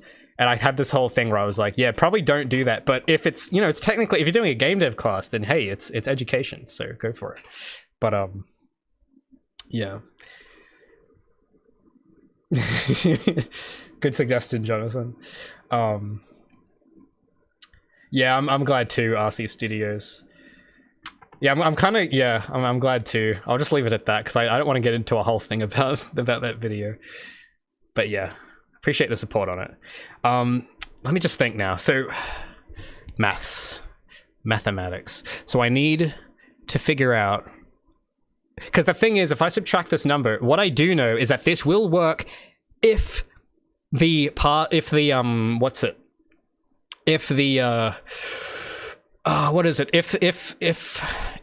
elapsed time is over the par time, this will work. But if it's under the par time, it will completely break if I do that. So I just gotta think for a second. I can figure this out, okay? There's too many people. It's making me anxious. But I can figure this out. Just please don't judge me. Don't bully me for not knowing maths. I'm sorry. I didn't do a degree in a bachelor's in science, okay? Okay, no, I can do this. I can figure this out. If I can do the momentum physics, I can figure this out easy. If I can do that, then I surely can do this, right? Part-time. Maybe. Okay, I thought there was a thing called diff, but there isn't. I just gotta think. It's just, yeah, because I feel a bit pressured. But I can do this. I know I can do this. So. Because with subtraction, what I was thinking is that'll at least tell me how different the par time is from the elapsed time. So let me think of a few hypotheticals. So if your elapsed time is 1 second. Oh, maybe, no, wait a minute. This might factor in somehow. Maybe. Because, well, actually, yeah, no, wait. I think I might be onto something here. So we need to select a float based on a few criteria. What I do know is if the par time is under the, if elapsed time is under the par time, then we return 0 as this time penalty thing, because what we feed into the time, if we feed 0 into that, it will, what's 10 times 0? 0. And that'll subtract 0 from the time bonus, which will give us the max time bonus, which is good. But if it's not over, if the other number is bigger, which is, so I think I can get rid of, yeah, this is going to look real messy. I'll clean it up later, I promise. That's just the thing with blueprints, is that it does literally look like spaghetti. So, yeah, that's just how it be. But I'll you guys have seen me clean up blueprints. You'll know I'll do a bang-up job once I actually figure this out. But what needs to happen is we need to take... So, let me just read this again. So if your elapsed time is less than par time, return 0. But if B is true, I think we plug this in. So if that's not true, and if the elapsed time is over the par time, we will get B. And B should be the difference between the par time and the elapsed time. And if that is over the if elapsed time is over par time, then that should give us the right result in this context all the time. That's what should happen. So if we do a hypothetical, if the par time is 1 minute, and if we take 1 minute and 1 second, if we subtract 161, maybe I need to swap these around, actually. I think maybe that should go first. So we just take 61 minus par time, which is 60. That'll give us 1. And if we, yeah, I think that's it. I think that should work. Cool. I think that's actually it. Because it basically will start calculating for every second past par time, and it'll just subtract that first minute off it. So that should be what happens. Yeah, I think that's it. Cool. See, I told you I'd figure it out. Well, I mean, we still don't know if that'll work yet, because I need to actually run it to make sure. But I think that's it. I think it should be that simple. But every time I say it's that simple, it is never that simple. So we'll see. We'll see what happens. God damn, I've just jinxed it probably. Every time I say that, oh yeah, this should work, it just never does. So I think we'll do that. Now let me just think for a second.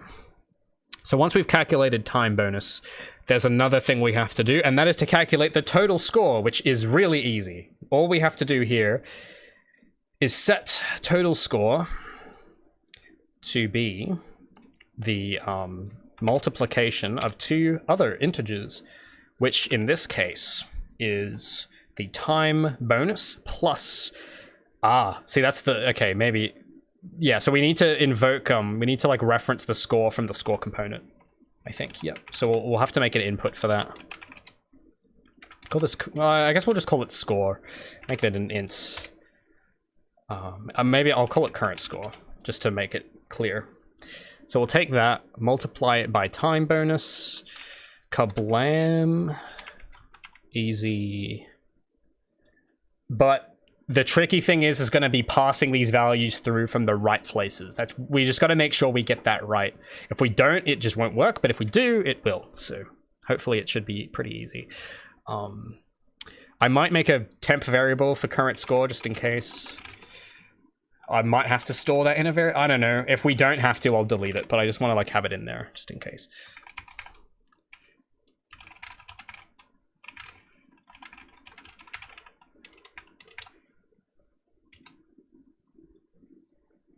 Because I have a reference to the elapsed time as well.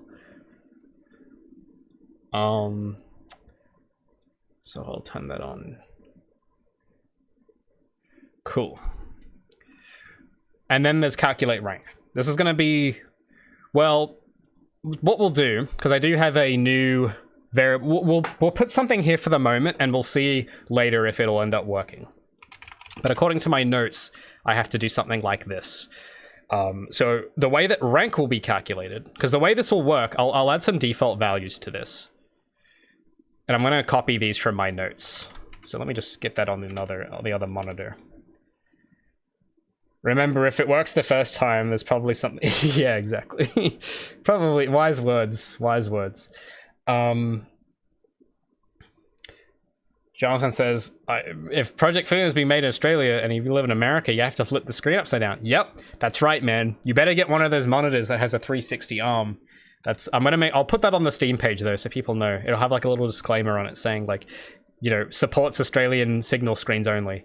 And, you know, back in the day, that used to mean NTSC and PAL, but no, today it means whether you have to rotate the screen up or down. That's the region difference now. You know, that's how it works.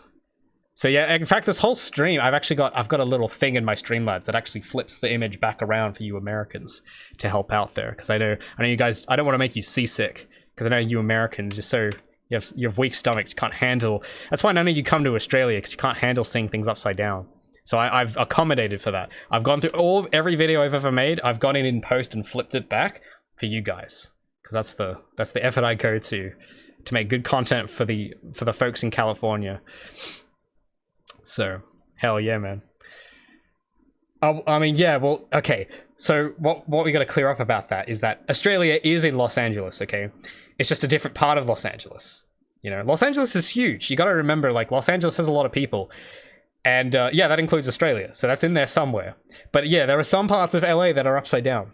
So that's why, that's why I talk funny, and that's why my stuff is all upside down. I'm just in a different part of LA, man. But you know, but I guarantee you, you know, if you go look at the YouTube analytics, it's all LA, all of it. Even me, all of my views that I give to other people, it'll say it's from LA, because we're all in LA after all of us right now. LA is a big place. People underestimate how big LA is. I don't know. I'm not talking about California. I'm talking about LA specifically. California is huge, way bigger than LA. A lot bigger. That's like the whole observable universe. It's just California.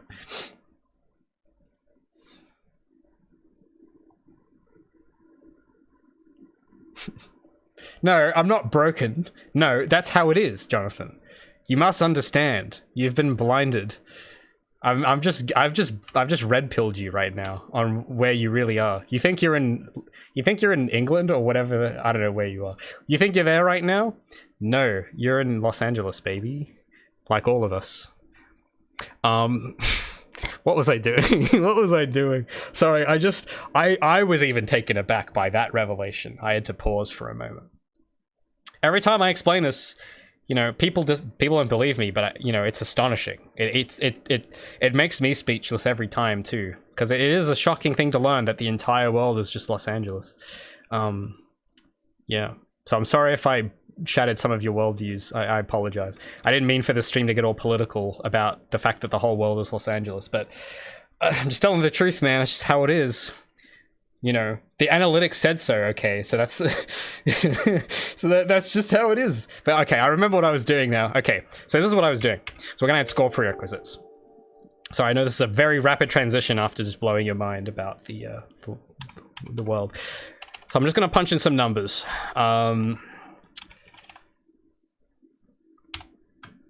So these are the rank prerequisites, and what these mean, I'll explain in a moment.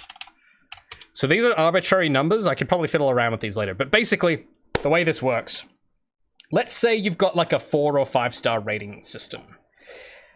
Each of these corresponds to the amount of points you need to get to pass each rank. So let's say you had like, let me think.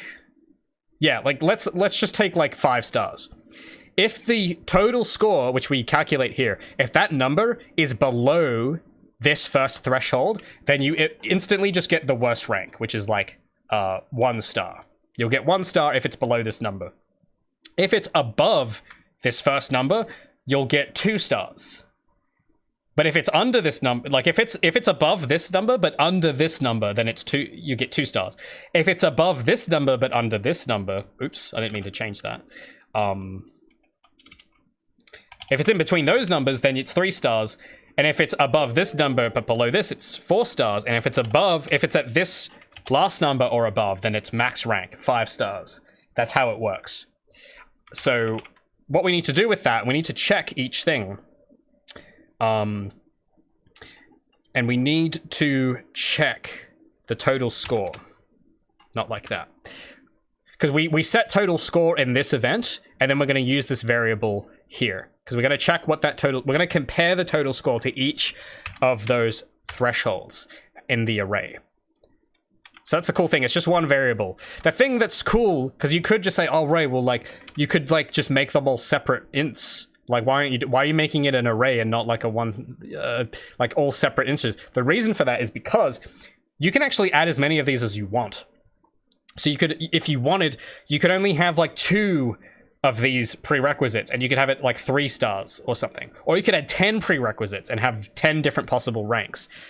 So that's kind of how it is. I've just set it to, like, 5. Or 4, I don't know, because remember, it doesn't include the first one, because the first one will always be 0, because that's just the bare minimum rank. Everything is, like, above.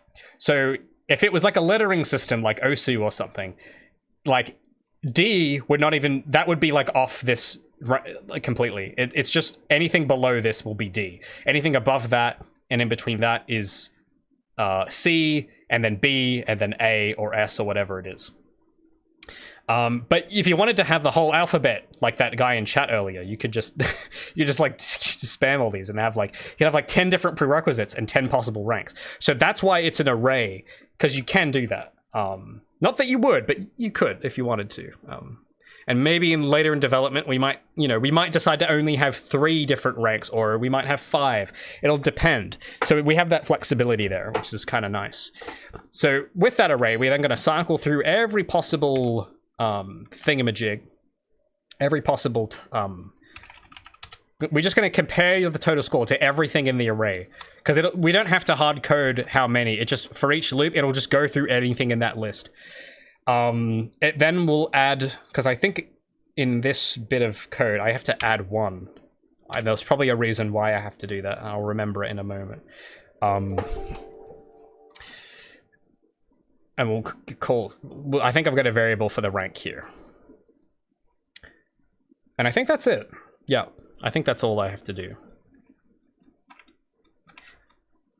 Because I think, yeah, if I don't have the +1, it like goes down a rank by accident because of the way it's indexed. So I'll just make, yeah, just gonna make sure of that.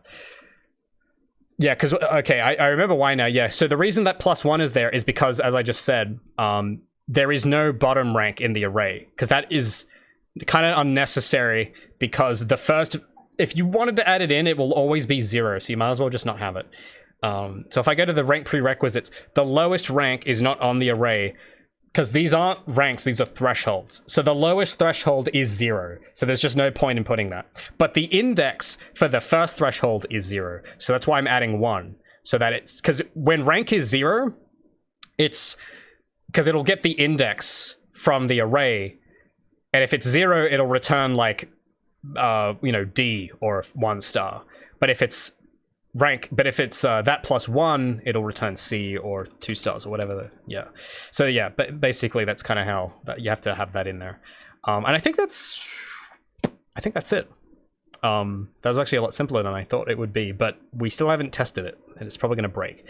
I just got to think for a second about implementing this, because you might notice that the rest of this blueprint is big and there's a lot of stuff happening, and I just got to think for a moment, because I think what I might do is, instead of making these custom events, I'll make these event dispatchers, because typically it's come in handy to do that kind of thing, because a lot of these things here are event dispatchers. And the thing that's cool about event dispatchers, for those who don't know, is that if you have an event dispatcher, you can then hook in other events to that event. So if you trigger, like, let's say, what's an easy example? Yeah, like this one, like save metric. So what this one does is, if you invoke this event, if you call save metric to this, it'll keep track. I mean, I'll need to change this a little, obviously, but it will save your current rank, which isn't really, we're going to use that in a particular way here. But what you can do in an event dispatcher is you can then go into another blueprint and say, oh, when save is called from this, trigger something else, which always comes in handy in my experience. So instead of making these events, we might make them event dispatchers instead. So I might add, yeah, we'll do that, because it will definitely come in handy later, because it always does. So we'll create like a new event dispatcher. We'll call it on calculate rank. I think that's what one of the, what is that what one of them's called? There's calculate rank, and then, okay, we'll make, I just gotta find, there we go. So we'll make one for each thing. So on calculate rank, on calculate time, because what we could do, just as an example, we could like tie some effect, like when on calculate time bonus is called, because I want them to happen one at a time. We can then say, when calculate time bonus is called, play a sound effect, or we can literally tell it to do anything. Like, that's the cool thing about dispatches. And then we could go on calculate. What was the other one? Total score. So I'll reorder these so that rank is at the bottom, because we do these in a certain order. We calculate time bonus first, then total score, and then we use that to determine our rank. So then I'll add tooltips to these, because I always like doing that. I always like adding tooltips. So we'll call this events to occur when rank is calculated. And I will turn this on, because I always like having those sort of hidden. Oh. This next one, I'll copy that and paste that tooltip, because this one is on calculate total score. So event when total score is calculated. And then the other one is time bonus. So this is a little kind of extra. You don't really have to do it this way, but it always comes in handy for me to have these as dispatches. That's to occur when time bonus is calculated. Okay, sweet. Cool. So what we need to do is a little bit of setup here to actually get those event dispatches to be triggered properly and call at the right time. That's the only challenge. So I just got to, oh yeah, there's one more thing as well. So on these, I need to have a signature, like input signature on them too, to match up those custom events. So for the on calculate time bonus, it's going to need to be able to be, it needs to be fed in the elapsed time from somewhere, which we'll be able to do quite easily, I think. We then need to starting time. It needs to know when the starting time was, and it needs to know the count direction, which the enum for it is called stopwatch mode, I think. There we go. And then for the others, I don't think there's any inputs for that one, but this one does. The other one has inputs. We need current score. So this, some of you may have seen me do this before. It's kind of like same old type stuff. We just need to add those event dispatches and trigger them properly. So we need to assign them to events. The good thing is, like, I'll explain this in a moment, because I just got to get everything out. So because we already have those events, we might actually... Yeah, wait a minute.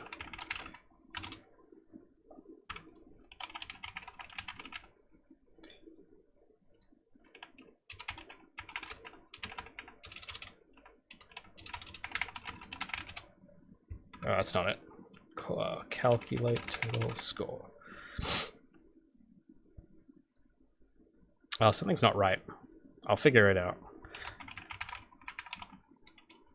What did I name that? Okay, something isn't right.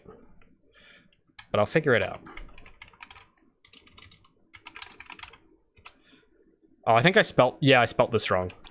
Ah, that's why it wasn't coming up. I spelt calculate wrong. Doofus. Come on, Ray. Get your spelling. Calculate. Now, if I go calculate... I might need to compile first. There we go. So if memory serves correct, I can just plug these in. I think it should be that easy. Yeah, I think that it's that easy. Hopefully. So, oh wait, something isn't right. Oh.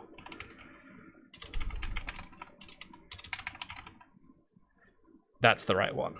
So I'll plug these in and then I'll explain what these do. Thanks for your patience. Because this I kind of know off memory how to do this, so it's pretty quick. I just need to like, we'll do a bit of cleanup as well, because I think that might be all we need to do for this. So yeah, okay, what this does. Event dispatches, for those who don't know, They're great. You can basically use them to trigger other events concurrently, which is amazing. So what I've done here is I've set up those event dispatchers in my list and have bound them to events. So essentially, when the event dispatcher is called by anything, in this case, it's going to be called by the mission blueprint. So the mission blueprint, when you touch the goal object, which I do have an event dispatcher for that handles all of that stuff, there's an event dispatcher called onCompleteMission, which I've prepared already. And when that is called, what I then do is I will then tell it to call these events, like onCalculateTimeBonus, onCalculateScore, and onCalculateRank. When it does that, it's actually calling these things, but I've just bound them to also execute these. Now, what you would want to do normally is you would put all of this and plug it directly into this. But I like to keep things clean. So I make I make the event dispatcher, and then I make a separate custom event at the bottom that I just plug in. Because that way I can compartmentalize it and keep it tidy. Because all of this first top bit is all just binding it, and then it's just referencing a custom event. But you could put the contents of that custom event in this part, but it would just get very bloated. Like visually, it would get very bloated. So I just make them references to custom events that have the exact same parameters, and then it calls that custom event. So it's a little like roundabout, like it isn't directly calling it. It's got a few layers, like it calls the event dispatcher, which is then bound to a custom event, which actually has the stuff. But visually, it looks a lot cleaner, and it's a lot easier to handle. And then you can just put stuff at the bottom. So that's why I do it that way. Now these are all, these aren't going to be bound though until I plug these in, so I got to just move all this out of the way. Because what I like to do, I'll just move this real quick, because my general practice is I will put all the bindings, because they have to be done first on a begin play.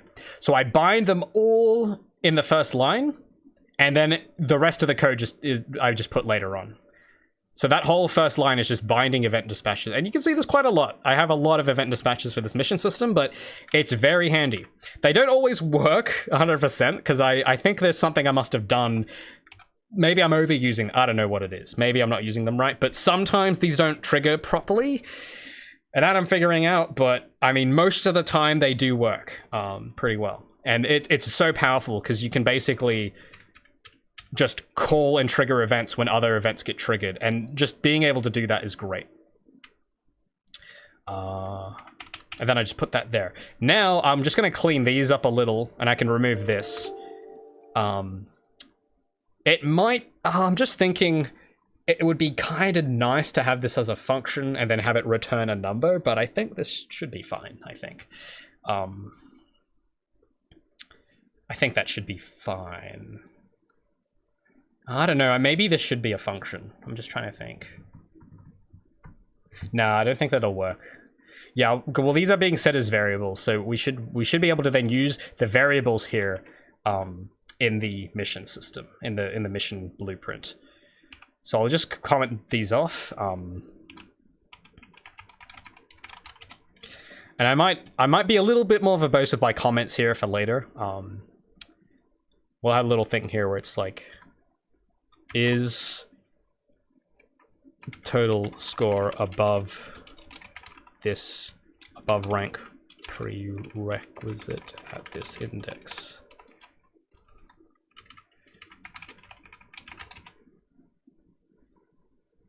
So I'll do a bit more work on commenting this time for later. So check score against all rank prerequisites.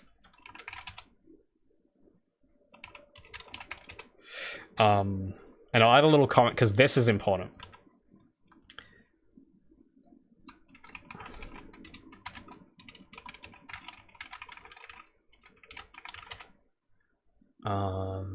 And then I will add, yeah, this one's pretty easy, but I'll add a comment here anyway, like add current score, or add score component, current score to calculated. God, I'm having a tough time spelling this word today. Calculated time bonus. And then this, I will have to add a few more comments. This is the more complicated one at the top. So I'll add a little note here. Subtract results from maximum time bonus. Oh wow, a lot of new chat messages. I think I did see a question here somewhere in the corner of my eye. I don't know if I can find it. Oh, thanks, Jonathan. Okay, we gotta hold up for a second, guys. I just saw this message from Woe Superhero saying, I love getting lost in Unity graphs. I don't understand, like, why does everyone think I use Unity? For real. You guys gotta be honest with me right now. Why does everyone think I'm a Unity dev? I don't understand it. I get so many comments about Unity on my videos, and I don't understand why. I haven't touched Unity in like 5 years. Does this look like Unity? I don't know. Maybe Unity looks like this now, but I need to ask, because I just saw this message commenting about Unity graphs. This is not a Unity graph. This is Unreal Engine. Which actually, like, I don't know if you guys can see. Maybe it's covered up, but they're a little in the top corner. You see that U? That doesn't stand for Unity. That stands for Unreal Tournament. Yes, that's right. It's actually the Unreal Tournament logo, but it's been slightly modified to be the Unreal Engine logo. Because, yeah. But yeah, that's what I don't get. Everyone seems to like have this impression that I'm like a Unity dev, and I don't understand why. Oh, like help me out here. Why? Answer this for me. Answer me this one question, and I can sleep at night.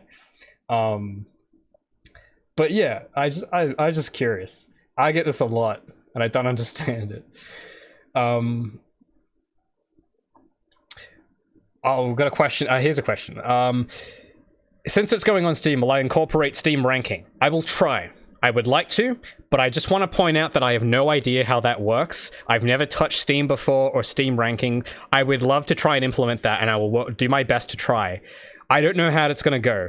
There might be a small case scenario where it might actually break the whole game, because who knows? I have to account for this stuff.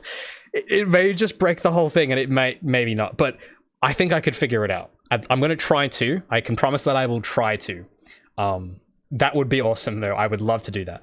But I don't want to talk too soon, because at the end of the day, I've never done it before. I don't know what I'm talking about when it comes to Steam API, because I've never done it.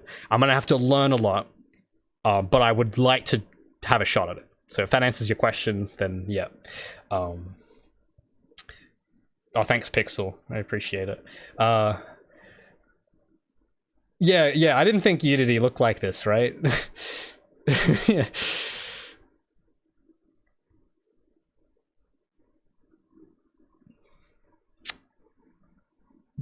Yeah, I don't know. Like, keep in mind, I don't know, like, I used Unity for almost a decade. So, I don't know, but none of you guys know that. Like, I always thought that maybe that's why, because, like, the first video I uploaded on this channel was, like, a Unity video. But, like, 1,000 people saw that. Like, I don't think none of you guys would know about that. So, that's why I'm so confused, because it's like, these guys obviously don't know that I started with Unity, because I haven't told a lot of people. Most people have just heard of me from this game, and I'm assuming they either think I've just used Unreal or they think that this is Unity. I don't know. Yeah. But I don't know, man. It's funny. Like, I'll tell you this one story real quick while I comment this stuff out. This comment I will never forget. It was the funniest comment I've ever gotten. Back when I used to read all my comments back when I had like less comments because they were easier to go through. And I remember this one I'll never forget where it was a video about blueprints, I'm pretty sure. It was like specifically about blueprints. The whole video had that U in the corner. And a guy left a comment saying like what was it? It was something along the lines of like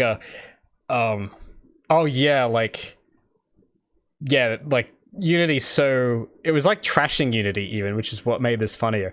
He was like saying, oh yeah, Unity's always been frustrating or something like that. And then I left a reply because I was honestly confused.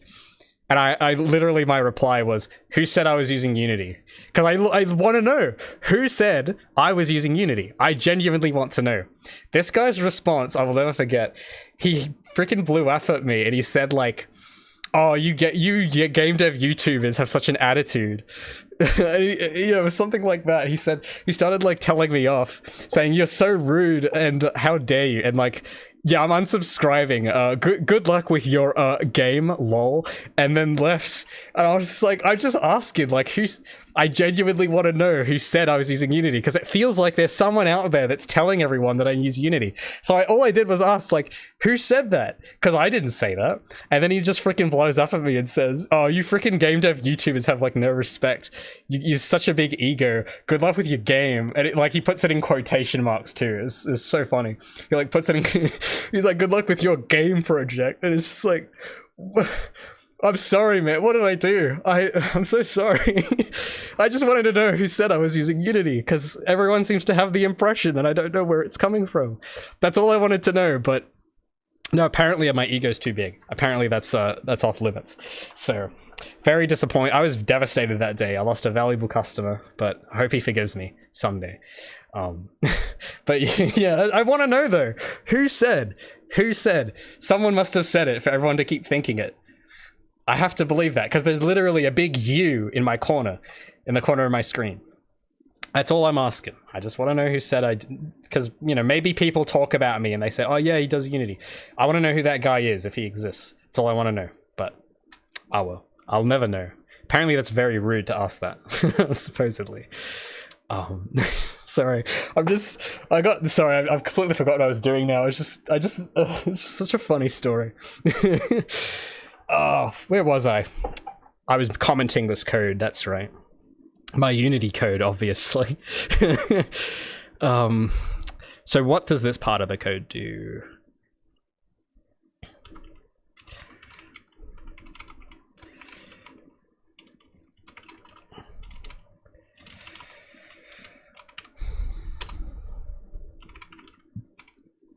Oh, wait a minute. Oh no, yeah. I thought this might not work for a second, but it's fine. Because I just realized that this exists. I thought this might not work if it was counting backwards, but it should work fine, I think. Multiply time... Oh, I spelt that wrong. Time passed par time by time penalty. I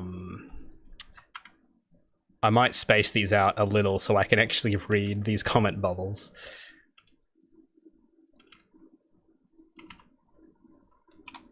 And then, this is important. I need to comment this.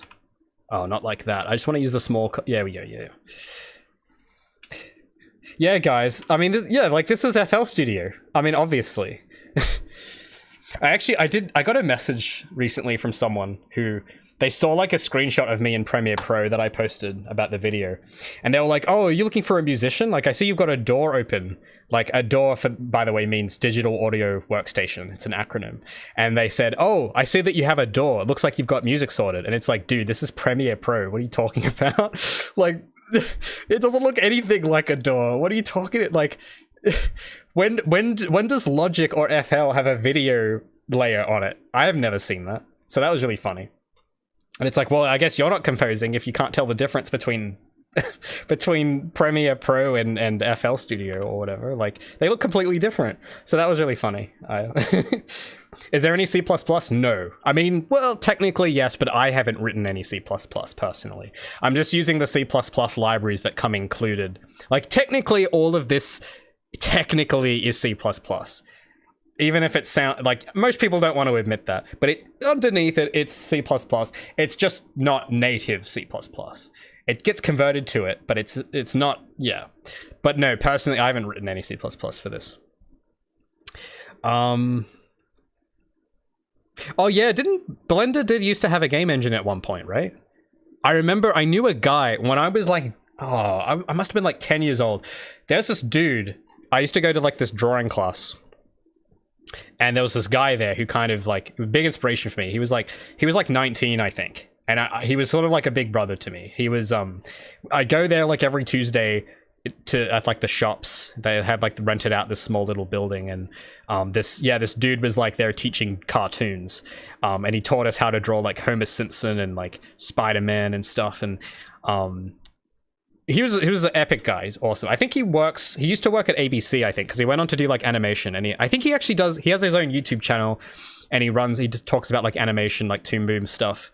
And he yeah, like he basically introduced me to like DeviantArt and Flash and Newgrounds. Like I never heard of that stuff, and yeah, I'd come to class and he'd be like, oh yeah dude, check out my like DeviantArt, and he had like all these cool concept drawings and stuff on it, and he had like these Flash animations. And then he told me once that he was making a game, and I was like, dude, that's so cool. And he showed me like a screenshot, and it was in Blender, and he said, yeah, it's like it's a modeling software, but it's also a game engine. And I was like, dude, that's so cool, there's no way. And it was like, it was epic. And that's kind of what, maybe, I don't know, maybe that pushed me into the field, but that's how I had first heard about it, and that kind of really intrigued me, that it's like, oh my god, you can like program a video game. That's awesome. But yeah, I miss that guy. He's we live in different cities now, but he's I think I did run into him once 5 years ago for like the first time in like 10 years, and he's really cool. I think he's seen some of the stuff I'm doing now under the game, which is awesome. So that's really cool, because he was like, I kind of wanted to be him when I was a kid. He was like the guy I wanted to be. Because you know, he was sort of savvy, he was into it. This was like back in the old internet, back when like MySpace and that sort of stuff was a thing, and he was sort of really into that, and kind of introduced me to that world. And yeah, it was fun. I had a lot of fun memories from that class. But yeah, that's how I know about the Blender game engine, which I think they took out eventually. But yeah. Anyway, sorry, that was a bit of a tangent. But yeah, Colin, if you're watching, shout out. You're amazing. I love you.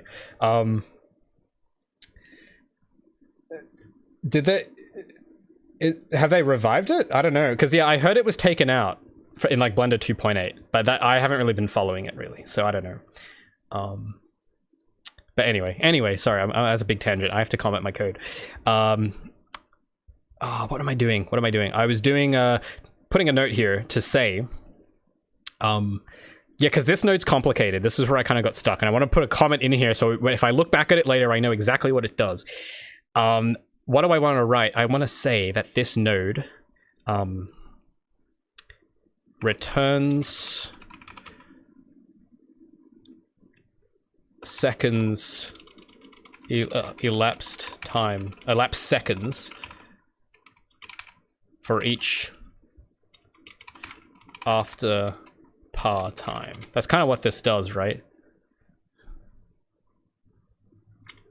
I think, yeah, that's a pretty simple way of describing it. It's literally what it does. Cool. And then this little, I gotta add a comment here where it's like, return correct elapsed time adjusted for, what is it called? Stopwatch count direction. Awesome. And then I can just comment this all in a big bubble and call this calculate time bonus. Epic. And then this.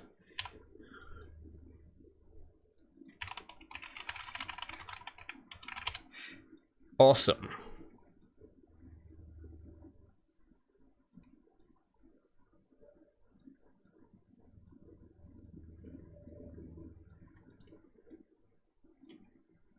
I'll move this down the bottom.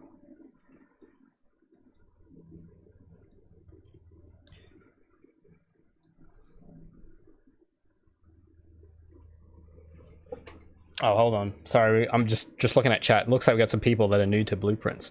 I've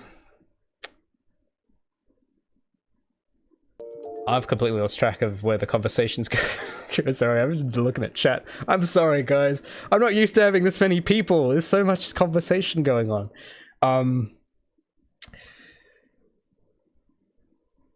There is native code that's being strung under with these nodes to make... Yeah, that's basically yes.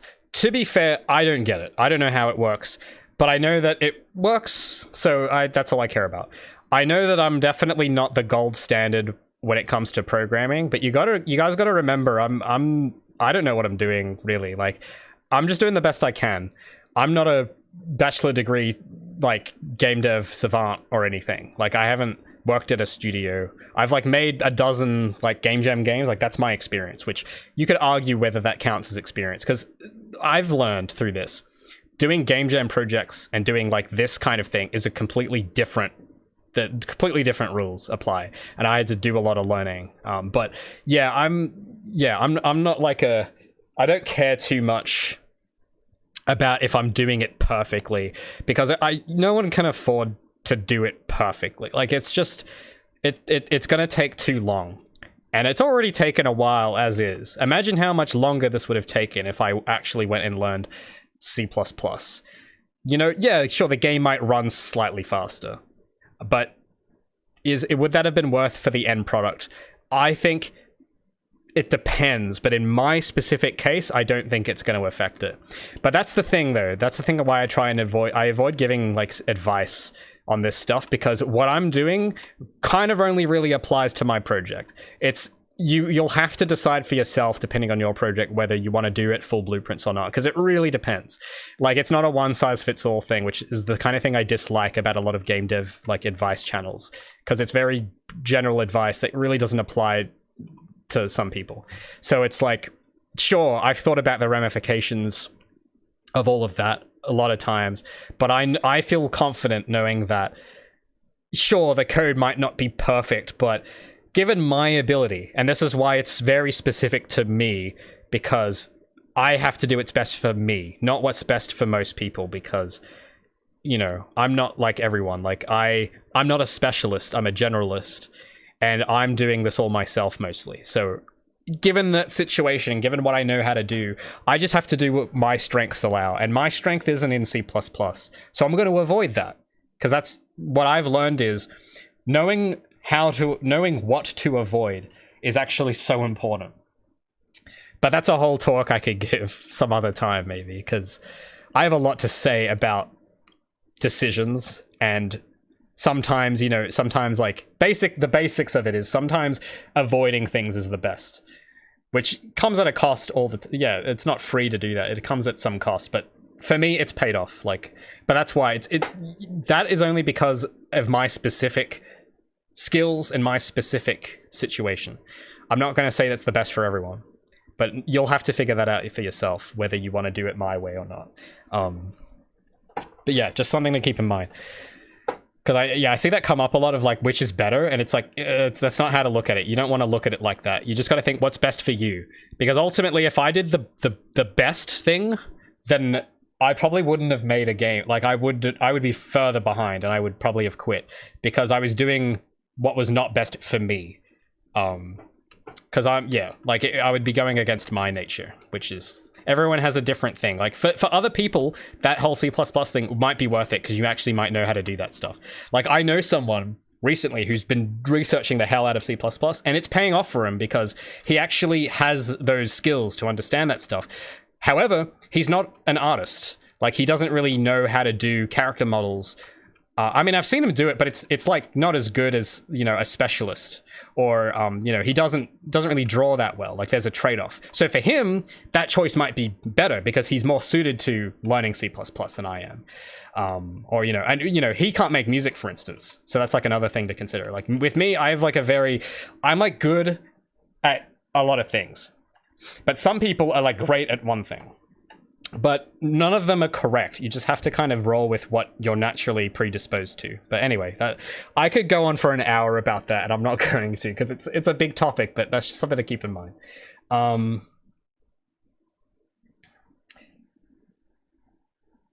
I experienced with traditional coding? Well, it would depend on what you mean by traditional. I've done written coding, but I think one thing to keep in mind is that Unity coding and Unreal blueprints on an abstract level are the same. It's not really coding, it's scripting.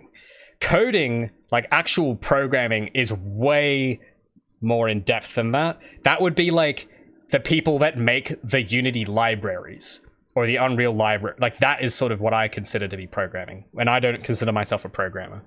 You know, because it's scripting, it's visual scripting. And Unity, I know a lot of people are kind of very opinionated about, because, oh, Unity's better coding because it's written, but the actual things you're doing are the same. Like, this code, you could write in Unity.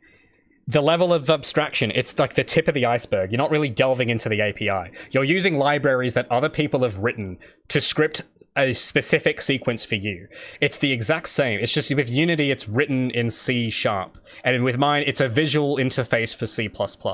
It's such a superficial difference. It's the same kind of stuff. That's why I was able to delve into Unreal so easily, is because I'd done scripting in Unity. But that kind of scripting isn't like traditional hardcore stuff. Like, it isn't the kind of stuff that my friend at Bethesda's doing. Like, he's an actual systems engineer that does way more he's the guy, actually doing engine level stuff. And I'm not at that level. Most people probably aren't at that level. Even people who think they are because they type code written in Unity probably aren't at that level because they're using an engine that someone else made. So I just want to point that out. But that's not bad. I really don't like the attitude of like having to do it from scratch either. Like, you're not any less of a game developer because you use APIs. I think I don't like that argument at all. But yeah, it's just because it's visual, whether it's written, that's not really the difference. The main thing is the level of abstraction or the level of, custom that you're going into.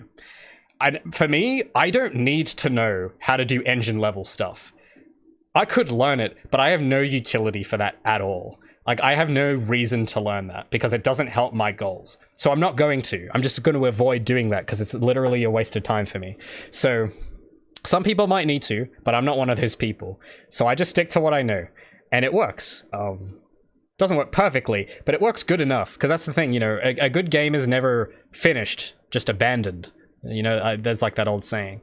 And that's one thing I've tried to let go of recently, because I know I am fully aware I'm not doing everything perfectly, but I know that I spend too long on things sometimes. And I'm trying to program myself out of that.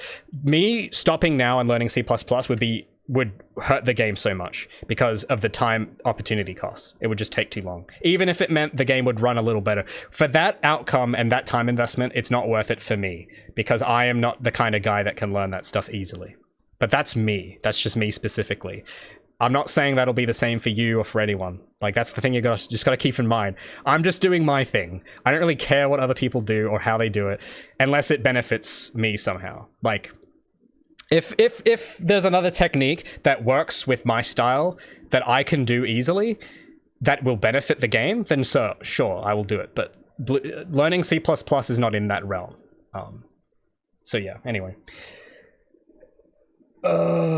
Sorry, I just got a bit of a tangent. Let's get back on track here, because I see that it seems like the more people that join the stream, the more this turns into a conversation about blueprints versus C++ or whatever, and yeah, that's cool, but I've had this conversation a lot. It just kind of goes in circles a lot, because yeah, it doesn't matter. Just do what you like. I don't really care. Like, if you disagree, I don't care. It's like, you do what's you just do what works, man. That's what I'm doing. I'm just doing what I like and what works for me. And this works, so it's like, yeah, I'll just keep doing that. So, okay, I remember what I have to do. So now that we've got those events there, we'll get back on track now. We then have to go to the mission and tell it when to start calculating this stuff. So what we're going to do, I'm just going to unplug this node because we might need it later. We're going to need this rank metric, and we're going to need to call on calculate. So this is where the event dispatchers come in handy. So we're going to need to calculate total score and time bonus and rank. There might be a bit more to it than this, but we'll see. I will have to go in about an hour though, so I'll try and make this quick. On calculate, let me just remember. So we want total score. Oh, I've already got that one. Time bonus. So these are the event dispatches I made previously that we are now going to use. So this is in the actual mission actor itself, which controls when all of these take place. So the cool thing is that what we can do, we need to feed in variables to these, right? So here's what we're going to do. We're gonna get the score metric, which has its own little self-contained thing of how it manages score. I'm gonna go get score. Or it's called points in this case. So we'll plug that into that so that it can total up the scores, which we need to do that after we calculate the time bonus, because it's going to add time bonus to the total score. So we'll make sure it's in the right order. We'll do that, and then we get the watch metric, which is on this mission, and then we go get elapsed time, plug that in, get starting time, plug that in, and then get stopwatch, what is it called? I think, yeah, get this. And that might be it, but that's not quite it. There's more to it. This will actually work, but there won't be any UI on it that actually shows this work being done. That's the only challenge. This is the part that's kind of tricky because the UI I need to re-overhaul anyway. I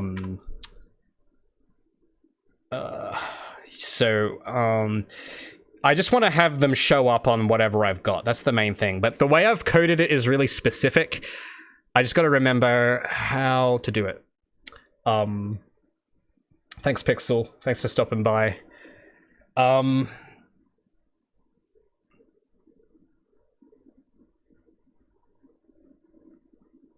Okay.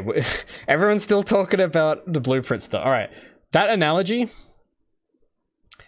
I don't know if recipes is it. It's more like, it's like saying that you're not a chef because you didn't make you didn't grow the crops yourself kind of thing. That's sort of how I see it. It's like, oh, a real programmer would have grown their own cabbage and farmed it themselves and processed it themselves and then cooked it. And it's like, yeah, or you could just like buy milk or, buy eggs like from somewhere else that has already been made. And you could still be a chef if you can turn that into something. But just because you didn't specifically make the eggs, like you didn't personally lay the eggs, doesn't mean you're not a chef. You know what I mean? Like, that's kind of how I see it. It's a bit of a weird analogy, but like, again, this is just my attitude of it. I know it's not the attitude everyone agrees with. I don't really care, frankly. It's just, I'm just doing what is best for me. I don't really care if other people would do it different or not, because ultimately, if you want to do something your way, you can just make your own game and see how that goes. And it might work, it could work out great for you, but that's you doing that. If it were me doing, let's say you were to make a game and you use C++ and you're like, oh, it works and it, is better than Ray's coding. And it's like, that's great. That's awesome. But I'm not you. I can't do that. So that's great for you, but that doesn't help me in my game at all, because we're not the same person. We have different skills, we've invested our skill points differently. So all I'm doing is trying to because take the food analogy. I don't know how to grow lettuce. I don't know how to lay it. I don't know how to do any of that stuff. Some people might know how to do it. Some people are so good at doing it that they make their own system with all that and give it to people, like Unreal. I don't know how to make an engine, but Unreal does, Epic does, and they just, they give them to people to use. And it's like, hell yeah. Because you could easily criticize me for like, oh, well, Ray didn't make his own engine, so he's not a real dev. And it's just like, bruh, yeah, I didn't make the freaking aluminum components in my CPU either. Does that mean I have to build the computer components from scratch and mine the metal? It's, you don't have to reinvent the whole thing, But yeah, that's kind of getting a little because I think when most people think of text programming and blueprints, they think of them as completely different, layers. But that's not really, I don't think that's really true. Unity's coding is about the same level as blueprints in the sense that you get control. I don't think you can actually modify the Unity engine. You know what I mean? Maybe you can now, but back when I used it, you couldn't modify the engine. You could only work within a specific abstraction layer within C#. And you could do a lot of the same stuff I'm doing here with blueprints. Literally the only difference is that this is visual. That's actually it. The actual work and the level you have to think to is the same. It doesn't make a difference. It's just one of them looks more traditional because it's written, but it's the same type stuff. The real hardcore stuff is when you're a Bethesda creation engine engineer, or working on the Halo Slip Splice engine, where you actually have to do all that stuff, actually coding the renderer, or that to me is kind of what I think of programming, because that is actually it's a layer, it's the iceberg. It's further near the water. It's underneath the water. Unity and Unreal are both on above the water where the iceberg is visible. So that's the way I'm looking at it. It's it's the same level. It's just they're different mediums. It doesn't really make a difference. But yeah, it's just superficial. I don't think it Yeah, it's a very superficial difference. But yeah, the argument with C++, because the only thing that makes that different is that with C++ in Unreal versus C# in Unity, is that C++ in Unreal actually gives you access to below the iceberg stuff, like the actual engine, and you can modify it. That's, I will grant, yeah, that is different. If you're doing C++ in Unreal, you do get more power. But you also need to know how to use it, and I don't know how to do, like, I have no idea what I'm doing in that department. So the choices you have, and you're in my position, there are only two options. You either figure that out, or you avoid it, and you just don't do it. Because you probably don't need to. Like, to make something playable, you probably don't have to. So it's like, okay, just maybe don't do that. And yeah, I haven't, and I haven't had any negative things happen because of that. So yeah, it hasn't been a problem. Now, Blueprint, they're not that much slower. That's a bit of a misunderstanding. There are times where they are a lot slower, but those situations are so specific that it's, for most people, it's not going to matter. And that, as I said earlier in the stream, it's usually because there's this weird setting in Unreal where in blueprints by default, tick is enabled on all blueprints. That is mostly what slows it down, in my estimation. You just got to turn that off. It'll run a lot better. Still not as fast as C++, but the difference is kind of negligible.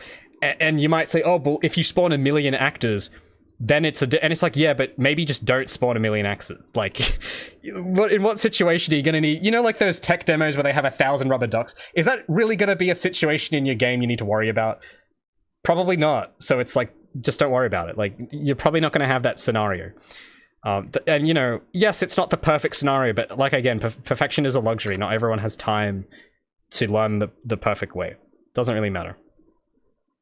If it's like, all of this, yeah, I mean, the discussion's kind of pointless. The main thing is, I'm assuming, to make this helpful for people, since we're on that topic, if you're using this as like a thing to stop making a game, if you're like afraid, I was like, oh, I want to do my game, but like, I have to learn C++ first, and oh, this is going to be so, like, you don't have to. Like, you don't have to do that. Just start making stuff.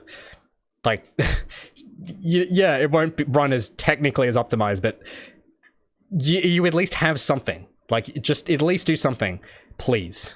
Don't let that stop you. Because if I had gone down that rabbit hole, the game would probably have been cancelled because I would have gotten too overwhelmed. And I would have... Because having to do art, music, and learn that stuff, like, I can't handle all that. And to get the funding to hire other people to do that is also a big thing. So it's like, I'll sacrifice on that, compromise on it, do blueprints instead because it's easier. And yeah... that's it. Like, it's working. So anyway, but yeah, it's just funny. I haven't seen this talked about in a long time, so that's kind of why I'm a little shocked that people are that this discussion, like, people seem very passionate about this topic. Yeah, I don't really care that much, really, to be honest. Like, I'm just doing my own thing. I don't really care. Neither should you. You should just do what you are best suited to. If you have the time to learn it, learn it. But if it's gonna get in the way, you don't have to. Right, that's it. Thanks, Daniel. Appreciate it.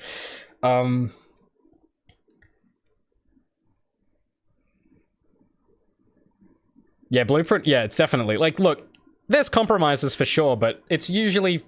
You can afford that compromise in most cases.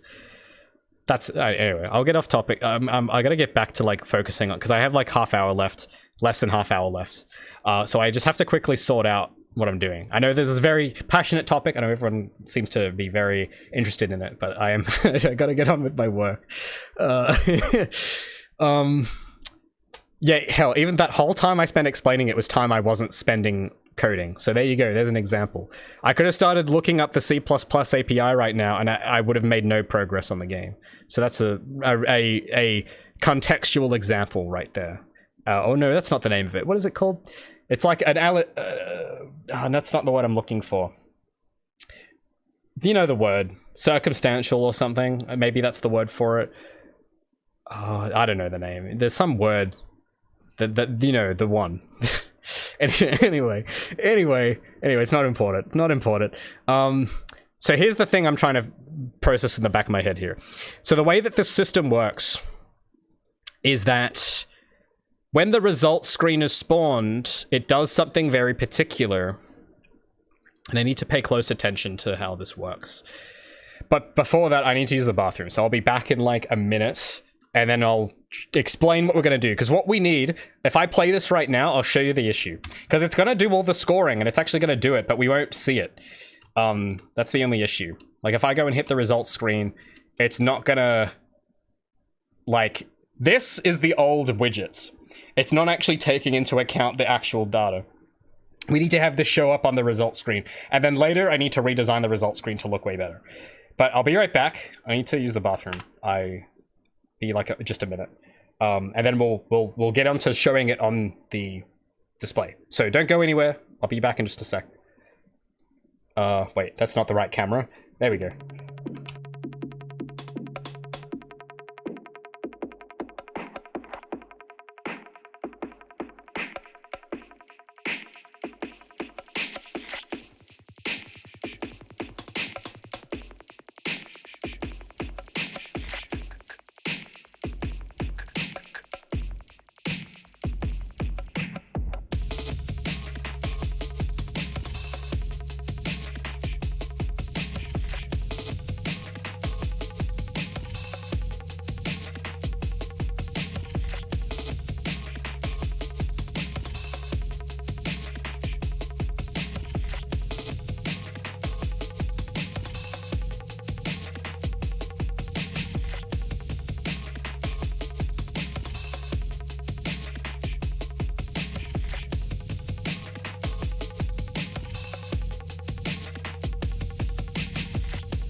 I'm back. Welcome. So, where were we? I totally forgot. Is my thing on? Okay, cool, my thing's on. Epic. It's nice to stand up for a few seconds. That was great. I need a drink.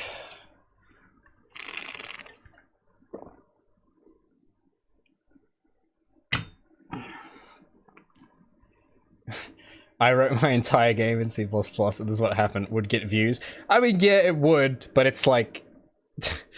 it's not going to help the game come out, though. Like, yeah, it'll get views, but that's not really the only... That's not really a thing you should... I don't know. If your goal is to be, like, full-time YouTuber, sure, but that's not really my prerogative. I'm just a game dev that happens to make videos sometimes, but I would not consider myself a game dev YouTuber.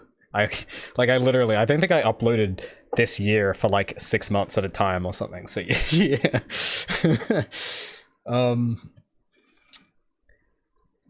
Doing your best? Hell yeah. Good job, Raven. I believe in you. You can do it.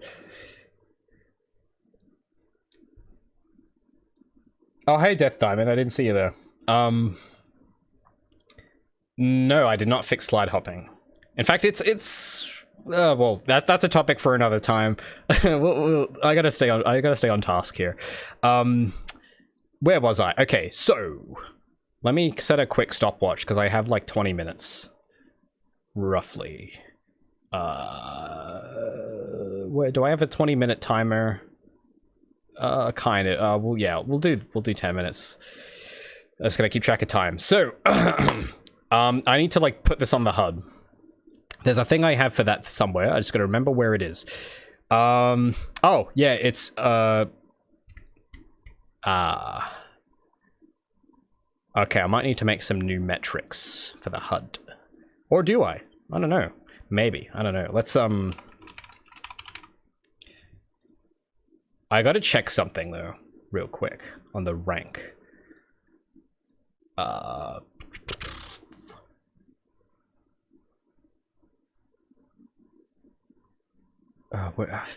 I've like lost where my tabs are now. I know it's in here.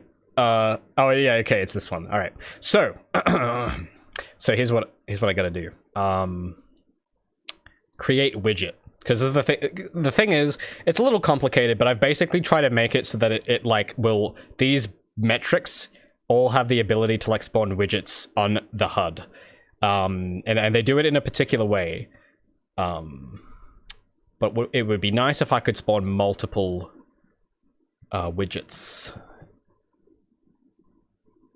wonder if I could do that, because that's what I need. Because it only spawns the one.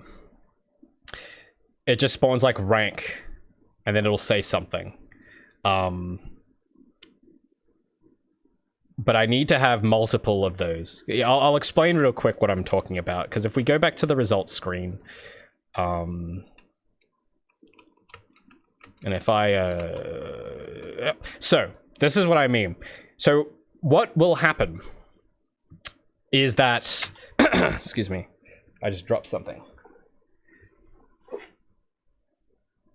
So what will happen is, when you finish a mission, it'll actually take the metrics from the HUD and slot them into the results screen. So those numbers with the stopwatch, it's actually the same object that was on the side of the screen. It's just moved it into here instead. That might not be the way I want to do it for the final thing. Maybe I want these to look different on the results screen, but that's just what I've got at the moment. What I need to have is the cogs to show up here as well, which should be pretty easy. But the hard thing is to show the time bonus and total score, which I don't think I've got a thing for yet. So I need to figure out how to add those to here, so that it shows time, score, cogs, and then total score, time bonus, then rank. Because it only shows 3 of these. So we need to have it show more. And then that'll be mission accomplished for today. I might run out of time though, but I'll get it done today, even if it's off stream. Because yeah, then I need to start looking at like polishing that result screen up a bit, make it look better, have some music, have a sequence, make it a huge event. We'll maybe do that maybe tomorrow, or something. But if I look at how this is done, I need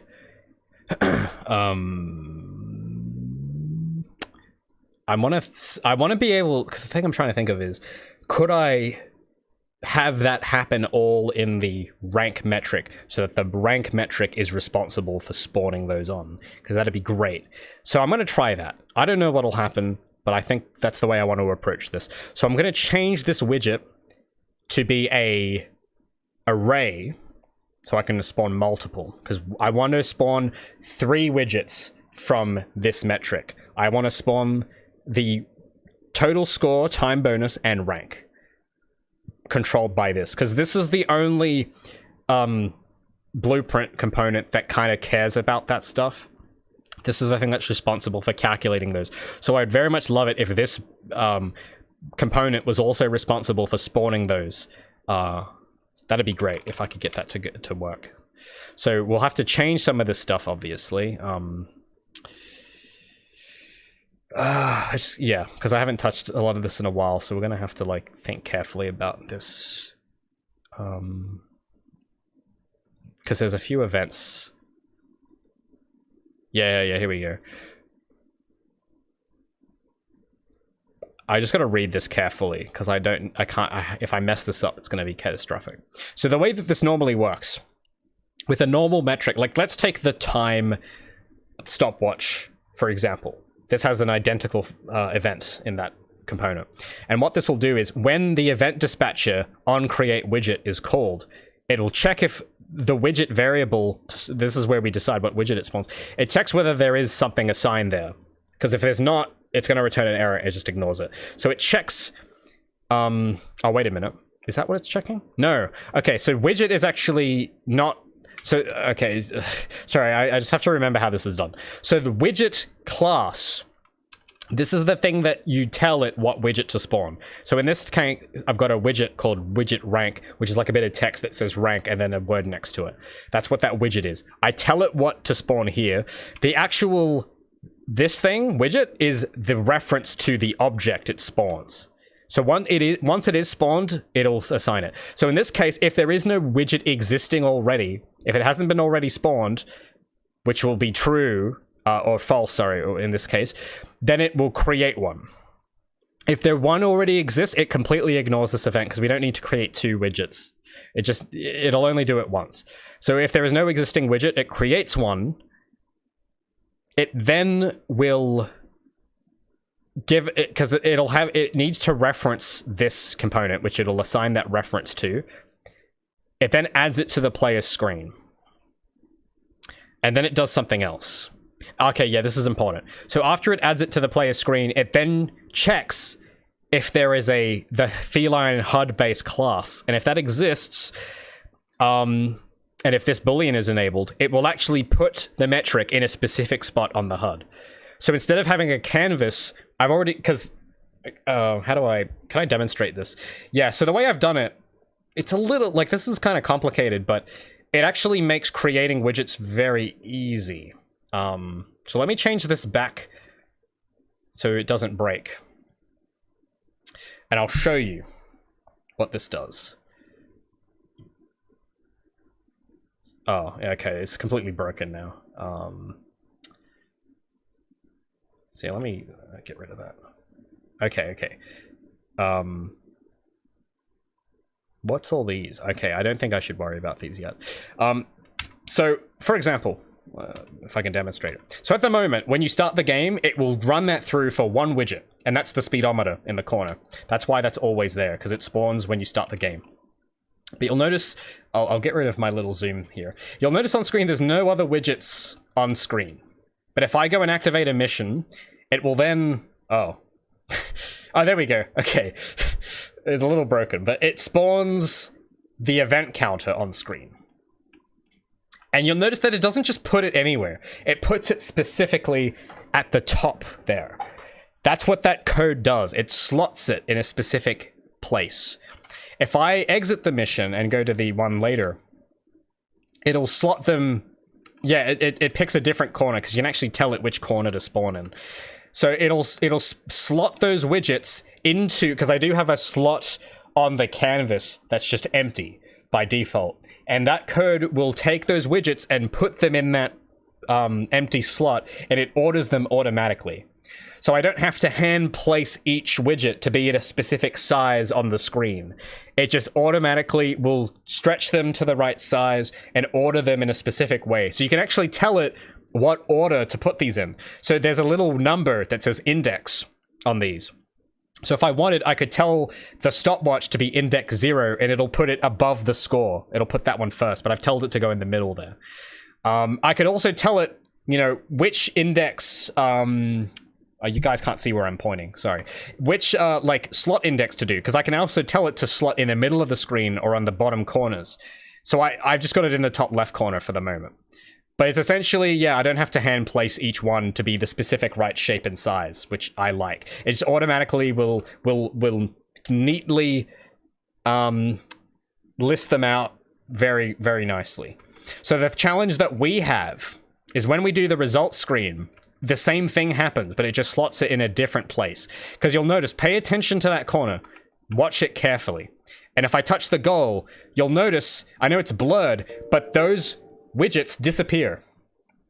Well, they look like they disappear. They're actually not gone. They've actually just been repositioned. They've just been moved to a different slot on the results screen. And the results screen has the same empty slot widget, and it just automatically sorts them. So the challenge that we need to have is we need to tell the rank to, because the blueprint I have open with the rank, all that score stuff I just did, that spawns one widget here. where it says rank bronze. I need it to spawn 2 more of these that say time bonus and total score. That's what I need to do, and I have to have them slotted in the results screen properly. So that's basically what I'm going to try and do, but I'm running very short on time. So I'll set the timer for another like 20 minutes, and then I'll have to go. Is it really worth the effort? Well, I've already made the system for it, and I would say yeah, because placing them manually is a real pain. Like, yeah, especially when it comes to different mission types, because some of these are slotted differently sometimes, depending on the mission. So if I have like this is another thing, you'll notice the watch is actually in the middle of the screen for this mission, and this just keeps track of time. And it's a bigger widget as well, because I can change what widget, like the size of it and stuff in the code. And yeah, it'll like, you get a lot of control still, but it'll do it in a neat way. And I've already done the work setting that up. I just need to actually like have it work on this one rank system, the rank blueprint. That's the only catch, because it isn't really designed to work with multiple, but we can try. I think it'll work, because that way we can go into the, like if we make it an array, which I'll try and do quickly, we can then tell it to spawn 3 different widgets, and we can probably index them somehow. Or should we, let me just think for a moment. Should I have them as an array or not? Maybe not. I think I should have them separate, because I do need them to correlate to specific, I need to bind them to specific things. So I might rename this to rank widget class, and we'll call this rank widget. And then we'll make another one. And this is only specific to this one thing. So we'll call this one rank total score widget. Or, let me just think. Yeah, it'll go here, because this is the thing that keeps track of total score. So we'll put that here. I'll write tooltips for these a little later, just for the sake of time. So we got total score, and we also need time bonus widget. So we just got to do this 3 more times. And there's a few things it needs. It needs the actual... so I'll just copy paste these.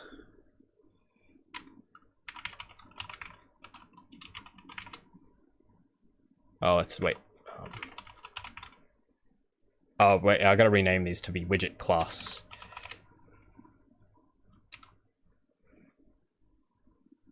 Yeah, like some kind of animation like that would be awesome. So yeah, what I'd like to do is have a cool little sort of sequence at the end, but we'll get to that a bit later. I just need to get the HUD to work first. But yeah, that'd be really cool to try. And having like an end jingle, because I don't have any music. It's, yeah, man, there's no dopamine at all. It's just terrible. But yeah, this will be the last bit of like back-end work I have to do, and then hopefully maybe next time we can get into the more fun stuff. I just gotta think for it. What did I name this? Oh, there's already a rank widget. What do I need to call this? Time bonus widget.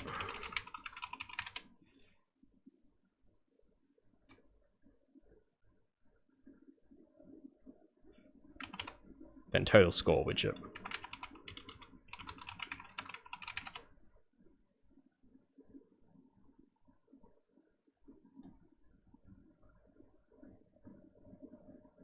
And then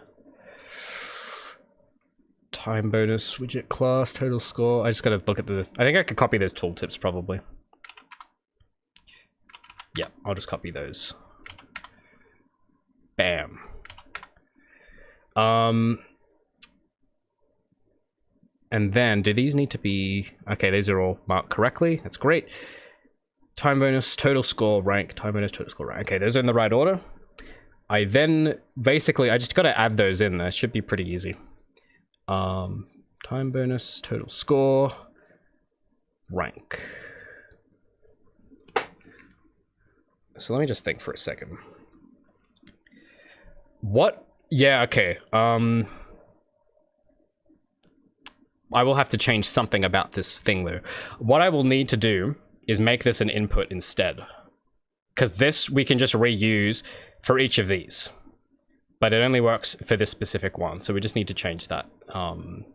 What kind of... Okay, so we need a user widget input, and we'll have to change the event dispatcher, but that's no problem. Probably make it a bit more flexible too, which would be nice. Rank widget. Well, yeah, we'll just call this widget, or user widget, or just widget's fine.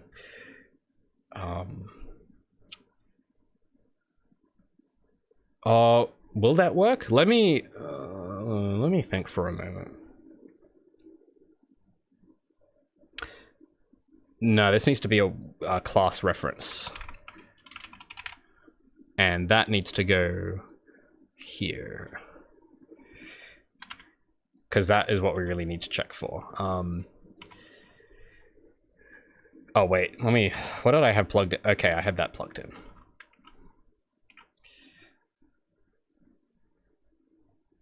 So just gotta put that there. Bam. All right, so once that's there, we need...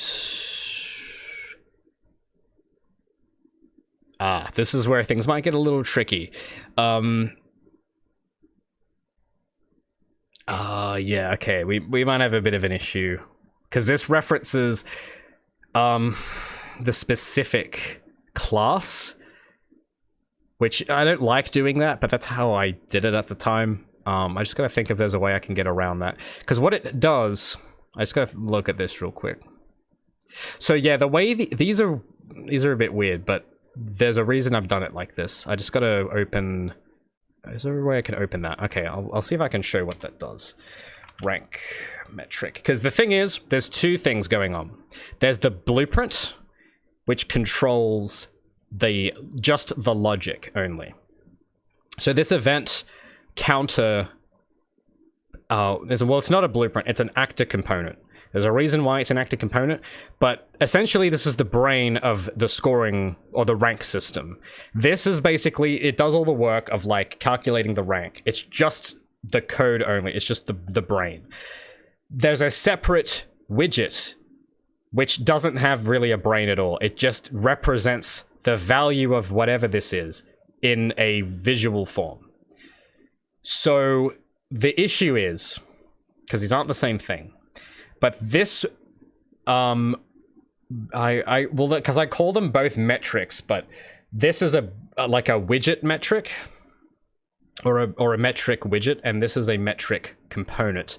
The reason why I have those separate is because sometimes you might have like a metric that you don't want displayed on screen. You know, like maybe it keeps track of something behind the scenes, like invisibly, right?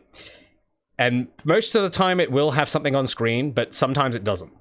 And that's why it's sort of separated, because this is just literally the face. This is like the actual brain behind it. But they are related. And that's the tricky thing is that there's a variable, because the way this works, because you might say, well, if they're separate, how does it know what value to put in? And I think the way I've done that is, when it constructs this widget, I mean, ignore this top bit. This is kind of just more cosmetic stuff. But on construct, it has a variable in it called metric, which it references. And it basically will like this is referencing the brain. And then it goes to the brain and says, oh, cool, like, I think I've just figured out how I'm going to solve this actually, but I'll finish explaining it. So it has a reference to the brain, and it binds an event, because the brain has an event dispatcher, and this is why these are so handy, because it has an event dispatcher called update, and it just binds its own event to update, which just updates the text. Because you got to remember, the text that it displays is not the same as the actual value of the variable, because the value is just an integer, but the text can be whatever I want. It could be letters like S, A, B, or it could be what I've got written here, bronze, silver, gold, or whatever. So this is the part where it actually turns the variable into something to display. And it's very simple. The problem is it has a hard reference to the metric. So I figured out how I'll fix that actually, because all I need to do for this one metric, I just make multiple of these and bind each one. So I just, yeah, it's pretty simple. I think. So I just need to figure out how to... That's not showing up in my variables list for some reason, which is a bit odd. Yeah, that variable should be showing up in this side panel, and I don't know why it isn't. It's got to be somewhere. How does it know what the metric component is? All right, I got okay. I just keep putting the 10-minute timer because I don't have a 20-minute one yet, and I can't be bothered to make one. But I have 10 more minutes, then I have to go. But I can quickly try and put this together, and then I'll just finish it later today. But yeah. So I need to figure out how to make multiple of these. I just don't know where this is being kept, because I know it's being kept somewhere. Oh, maybe let me inspect this closely. It might be a bit it might be a little more complicated than I'm thinking it is, or not. I just gotta read this. So these are the variables that we have to work with, and this is the part where it actually tells it what... I can give it an icon, I can like give it a label, like this, all of the stuff I've already programmed in. It basically allows me to reuse the same widget for every metric. So instead of having to make a different metric for like each thing, I can essentially use the one template visual asset. And if I want to change that, like I've done recently, like you'll notice that all of these metrics on screen have the same text, the same font, the same colors. And having all this set up makes it very easy to change them all, because all I have to do is change one of them, and it changes the graphics for all of them. So I don't have to go into each individual one and set it to the exact same color and it's just, oh, it all does that by itself because of the way I've done it. So that's pretty neat. I like when that happens. It's just, I haven't looked at this blueprint in a while, so I have to remember how this works. And I know that there's a specific thing in here that I need to access and duplicate, but I can't remember where it is. It's this thing, but I don't know where this comes from because it's not on the side panel. And I know it's probably an obvious answer, but I, for the life of me, can't remember. Because this is a actor component reference, and there's no list of variables here. It's really weird. Okay, well, I'm just gonna make my own ones anyway. I probably won't be able to figure it out, but I can. Maybe, oh, because this is a child, so that could be why. Maybe it's inheriting that from the parent. But yeah, for this one, we're gonna make rank metric component. We'll just ignore this one for now and make our own ones.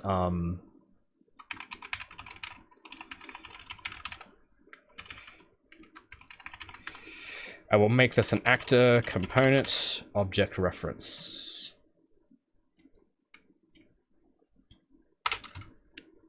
Any advice on making art for your game? Kind of depends on what kind of art you're doing. He says pixel art for your Metroidvania, currently taking Mixer animations, converting them. Oh, that's cool. Yeah, that sounds pretty sweet.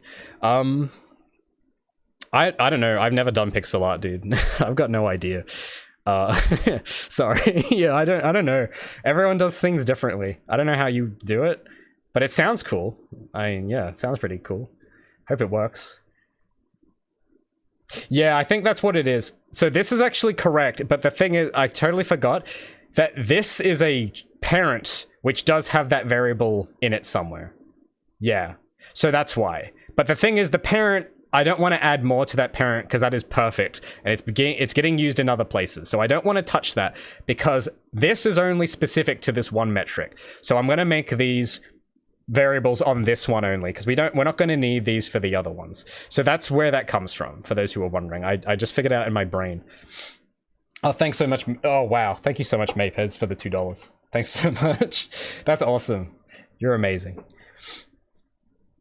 All digital art is I mean, yes, digital art is pixel art, actually. That's a fair point. Fair point. Unless it's vector art. In that case, it's a little different. It's just numbers, technically speaking. But yeah, thanks, Josem. That's a cool, I like that username, Josem.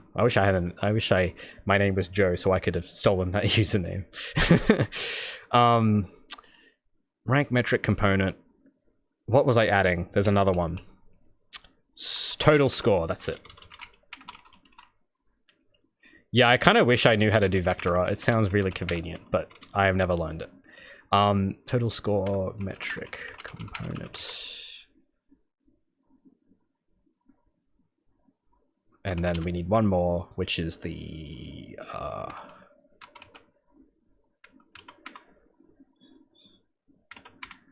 total score, and then what was the other one? It was time bonus, that's it.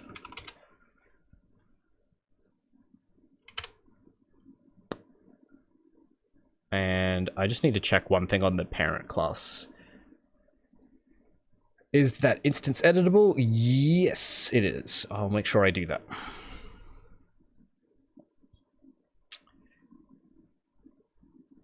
I could close some of these. Yeah, there we go. So I'll tick these on, and tick these on. Cool. So I'll drag these in, because we just need to bind these to their specific components. So I'll copy this.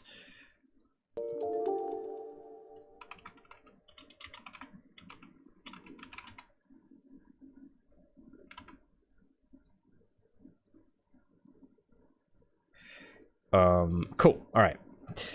Then we can just cast to, yeah, because here's the thing. Here's where it gets kind of related now, because we've now got these variables on the component, and what we do is we wait a minute. Yeah. So here's what we do. We go cast to metric component rank. Actually, wait a minute. No. We can actually, yeah, no, we'll have to put this in anyway, yeah. So we'll start with the total, the time bonus. That's the first one. We'll do that. So we just need to, instead, we just cast it to there instead. We then, I think that's literally, we just have to like tell it some different specifics here. That's literally it. So we'll change this name. You know, I'll leave that top one alone just in case. That was like the default one. I'll skip it, but I just want to leave it in case I break something. We'll focus on this one, and we'll rename this to update time bonus metric. And this is gonna have it's gonna get triggered by a different thing. So we'll have to like remove this and remove this. So we'll go bind on calculate time bonus. There we go. So that's what we got to do. And we'll make a custom event. On calculate time bonus. We can then use these numbers now, which is cool. Now, I don't know, there's a specific way you format it for time, and I don't remember what it is. I'll figure it out, but I just want to get all these in there first. What I will do, just for the sake of time, is we'll just put this... no, wait a minute. Yeah. So we'll go get... I think it's just literally get time bonus. That's all I have to do, actually. Now, yeah, actually, well, it's not everything, but it there is like a certain thing you can do to format it to look like a stopwatch, but I'll do that later because I can copy and paste it from another blueprint that has that already. But we'll just put this in for now, just for the sake of time. But it'll just show the number in a normal float format. It's not going to look great, but at least it'll work. It'll work. We then just need to copy this for the others. And again, I know that it'd be kind of cool to have this in an array and have it for loop or whatever, but I mean, this is so specific to this one thing, it might as well just do it this way. We get total score, we just swap that, we then change the event it's bound to, and this is why I was so glad I made event dispatches, because it makes this stuff really easy, because we can now tell it exactly when this bonus is calculated and just hook on this new event to it to update the actual HUD metric. So this is going to be, for those wondering, this is going to be the stuff that tells those widgets on the result screen what to display. But yeah, thanks so much, MapPerg. I don't know how to pronounce that. MapEGZ or something. I don't know. Sorry if I pronounced your name wrong. Thanks for becoming a supporter, though. I appreciate that so much. You now have a crate icon next to your name now, which is epic. What is this program? Unreal, baby. It's not Unity, right, guys? Right? Nudge, nudge. It's not Unity. Now, for real, it's not Unity. People seem to think it is. It's not. It's Unreal. So once we have the this, we then need to. Oh, wait a minute. I got this wrong. I hit unbind. All right. I've got like 2 minutes left. We can quickly get through this, and then I'll have to get out. So I need to assign. I was unbinding the event by accident. That's not what we want. Assign on calculate time bonus. That's what we want. And we have some issues from the looks of it. Doesn't like what I've done. Please work. Oh, okay. Oh. Okay, well it's logging an error with something that isn't even plugged in. So I don't know, man. I don't know what's going on. We'll come to that in a bit. One thing at a time. Cool. So that looks fine. We then need total score. I don't want to make sure I hit bind, not unbind. So I got assign event, assign on calculate total score, which is fantastic.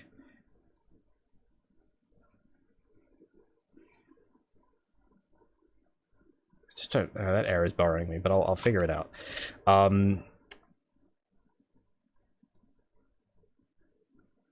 The only. Oh, wait a minute. Maybe that's why. Okay, this needs to be a different event, I think. Maybe. I don't know. Yeah, this will be a problem, actually, this on update metric, because it's only programmed to update one specific metric, so I'll have to change that. I'll have to do that, like, later, because, yeah. On calculate total score. Let's just keep track. Let's just get back on track. So I'll just quickly add this. I'll fix that stuff later, but I just want to get this sort of basic events put in place. On calculate, I think I need to get rank. That's what I need.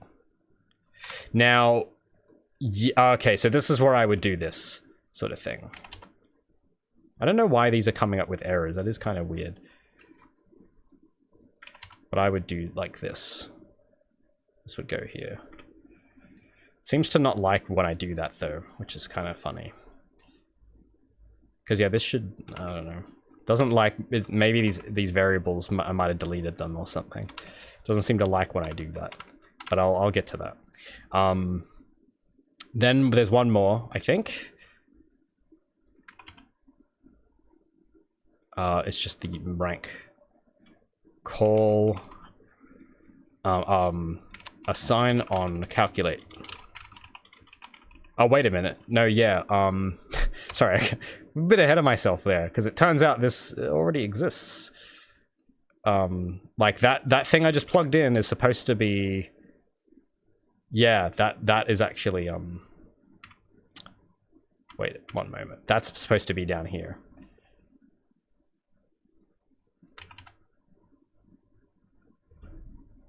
So that's supposed to go there. That's supposed to go there. That's supposed to go there.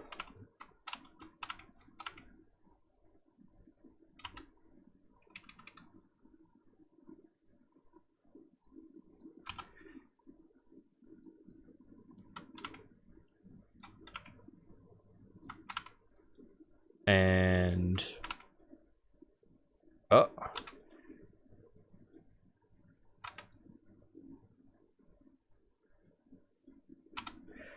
This, though, I think all I need to do is get total score.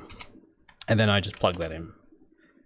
There might be a way I format it. There might be some stuff I do with the two text stuff, but we'll leave it at this for the moment.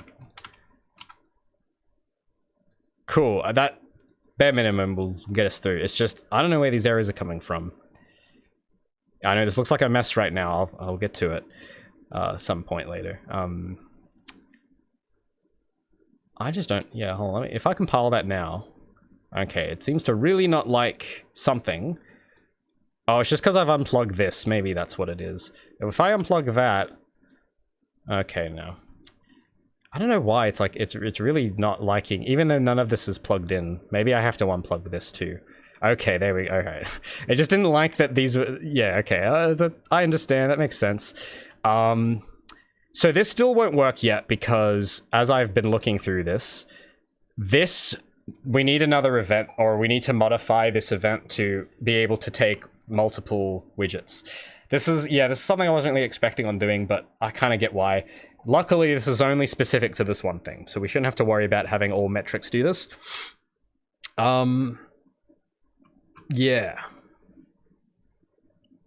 But yeah, this I'll have to finish this in my off stream probably. I'll just make sure I save everything, because yeah, but once it's done, we'll actually have all those metrics showing with using the framework that I've got. And then I can go in and start actually like redesigning the layout. Because yeah, the thing is, all of this, I know the layout isn't final, but this can all, like, this is like the bare functionality. Once this is done, we can then move on to the fun stuff where it's like the layout's better and stuff, and we can have some cool effects going on. It might take me, because that's the thing, doing this result screen the way I want, I still have to learn some new skills to get that going. Because I'd like to animate the UI, but I've never done that in Unreal before. I just haven't had to do it, so I'm not sure how difficult that's going to be. Or having some kind of like music or some camera thing going on. I want to try and keep it simple though, but I'm going to have to like figure out how those work. So I might do a bit of research off stream and just mess around with it and see what I can do. And yeah, and then I think whatever the outcome, it's going to look better than what we've got now. That I can promise. It might take me a few tries though to get it to look the best I want, but you know, it's an iteration. But at the moment, yeah, I think anything is just going to be better than what's there currently, because at the moment it's literally just, it makes like a sound, like one sound effect that's the most unsatisfying sound effect, and then it just shows this, and it's yeah, it's not you got to make it like a celebration. So yeah, so the thing is, I put it off this much deliberately because we're getting kind of into the polished territory now, and it's the reason I'm kind of getting into the stuff more recently is because we're at a stage where we can do that now, and it's like a lot of the back-end stuff is mostly there, and we know what we're doing now with like the game idea and everything. So it's doing things like polish is a lot easier to invest in now, because it's like, okay, well, we know that we're not going to not have a result screen now. Like, there was a point, believe it or not, there was a point in time where I wasn't sure what the result screen the purpose was going to be, and maybe it'll be a different thing, or maybe there's going to have different things on it. But now I know exactly what the result screen needs to be, which is why I'm now, after so long, taking time to finally like polish it. So that's the thing, because if I had taken time to polish this earlier, and if I had changed it, would have wasted a lot of time. So that's why I hope for people it's kind of cathartic to finally see me doing this. Like, I'm pretty excited. Hopefully other people are too, because I've been looking forward to like actually doing real polish work for a long time. But last year, yeah, we had a lot of... That was an important year. We basically finally figured out what we're doing, because it's easy to get lost, very easy. And I'll probably go into that in my next devlog, I think, because I do have another one I've started writing that kind of goes into more detail with last year, but like without the grant stuff, because there was other stuff going on, where it was basically the whole thing of how we like I basically redesigned the game 5 times in like a manic sort of like panic few weeks. But then I finally settled, and I know absolutely I'm not deviating from that now. So there's no more experimenting with mechanics and stuff. Like, that's all gone. That's done. I know what I'm doing with the mechanics, the gameplay, the level structure. It's all decided. I'm not deviating from it because I can't afford to keep experimenting. And I'm pretty confident now in what it's going to be. And yeah, sure, it took me a while to get there, but now I at least know, I have the benefit of knowing that I really did try everything. I probably shouldn't have tried everything, but I did, just to learn, like, okay, well, what if I did this? What if I had this kind of level? And yeah, I learned that, yeah, that none of that's going to work. I'm just going to stick to what I'm doing now. So anyway, I'll go more in detail on that with the next devlog I do. It may be a while, though, because I do have a lot of work to catch up on. But yeah, that's kind of all we got time for, though, for this one. And we went for 3 hours, which is pretty good. I didn't know how long I'd be going for, but that's pretty cool. Yeah, so I'd like to be able to do an animation with Gabby and stuff. I have a lot of ideas for what I'd like to do, and thankfully I kind of have some... I can at least kind of do that stuff knowing that it probably won't get cut, which is a great feeling. It's an amazing feeling. But yeah, that's going to be it though. I'm just seeing if there's any last minute questions before I head off. I don't think there is. I think we're all good. But yeah, thanks for coming, guys. How many of you can... let me look at the thing, at the numbers. Wow. Still got 100 people here. That's amazing. Thanks so much. I appreciate that. I know it's been a while. I might stream more this week. It'll depend, because what might happen is I might have to do a lot of research on stuff, because this results screen, if I want it to look the way I want, I need to learn some new things. I need to learn animation and UI and stuff, and I don't know how to do any of that yet. So that might not be worth streaming, because I'm probably going to get a lot of stuff wrong, and it's going to be like very ugly, like me trying to learn the basics. So I might not stream that, but if it's something that's like not frustrating, I might show it. Mainly just because, like, yeah, it's tough, like doing this sort of stuff. Like when I'm learning stuff for the new time, I have my own way I go about like researching stuff, and I don't necessarily like bothering people with problems. And it's not just to not waste your time, but it's not to waste my time as well, because, you know, going to large groups for advice is kind of dangerous sometimes, like, because there's going to be a wide variety of input, and I'm one guy, I can't handle like input from that many sources. So I have my own little thing I do of how I'll follow like one guide and just stick to that, see what I can make of it. And I don't want to like waste people's time with that, because, you know, I think a lot of people do feel the need to like budget and help, and it's not what these streams are about. I'm just kind of here to chill out and show you what I'm doing. But I don't want to show the annoying stuff though, because it's just kind of a waste of everyone's time. So we might have a bit of that up next this week. So if I don't decide to stream more, that's why. But if I do decide to stream, hopefully it's going to be something that I think is kind of cool. And yeah, but that's it for now. Thanks so much all for coming and watching, hanging out for another live stream. Thanks so much for the support. And I will catch you guys maybe sometime this week. I don't know exactly when. Hit that bell, and you'll know when. You'll know when if you hit the bell. But yeah, thanks guys. I'll catch you later.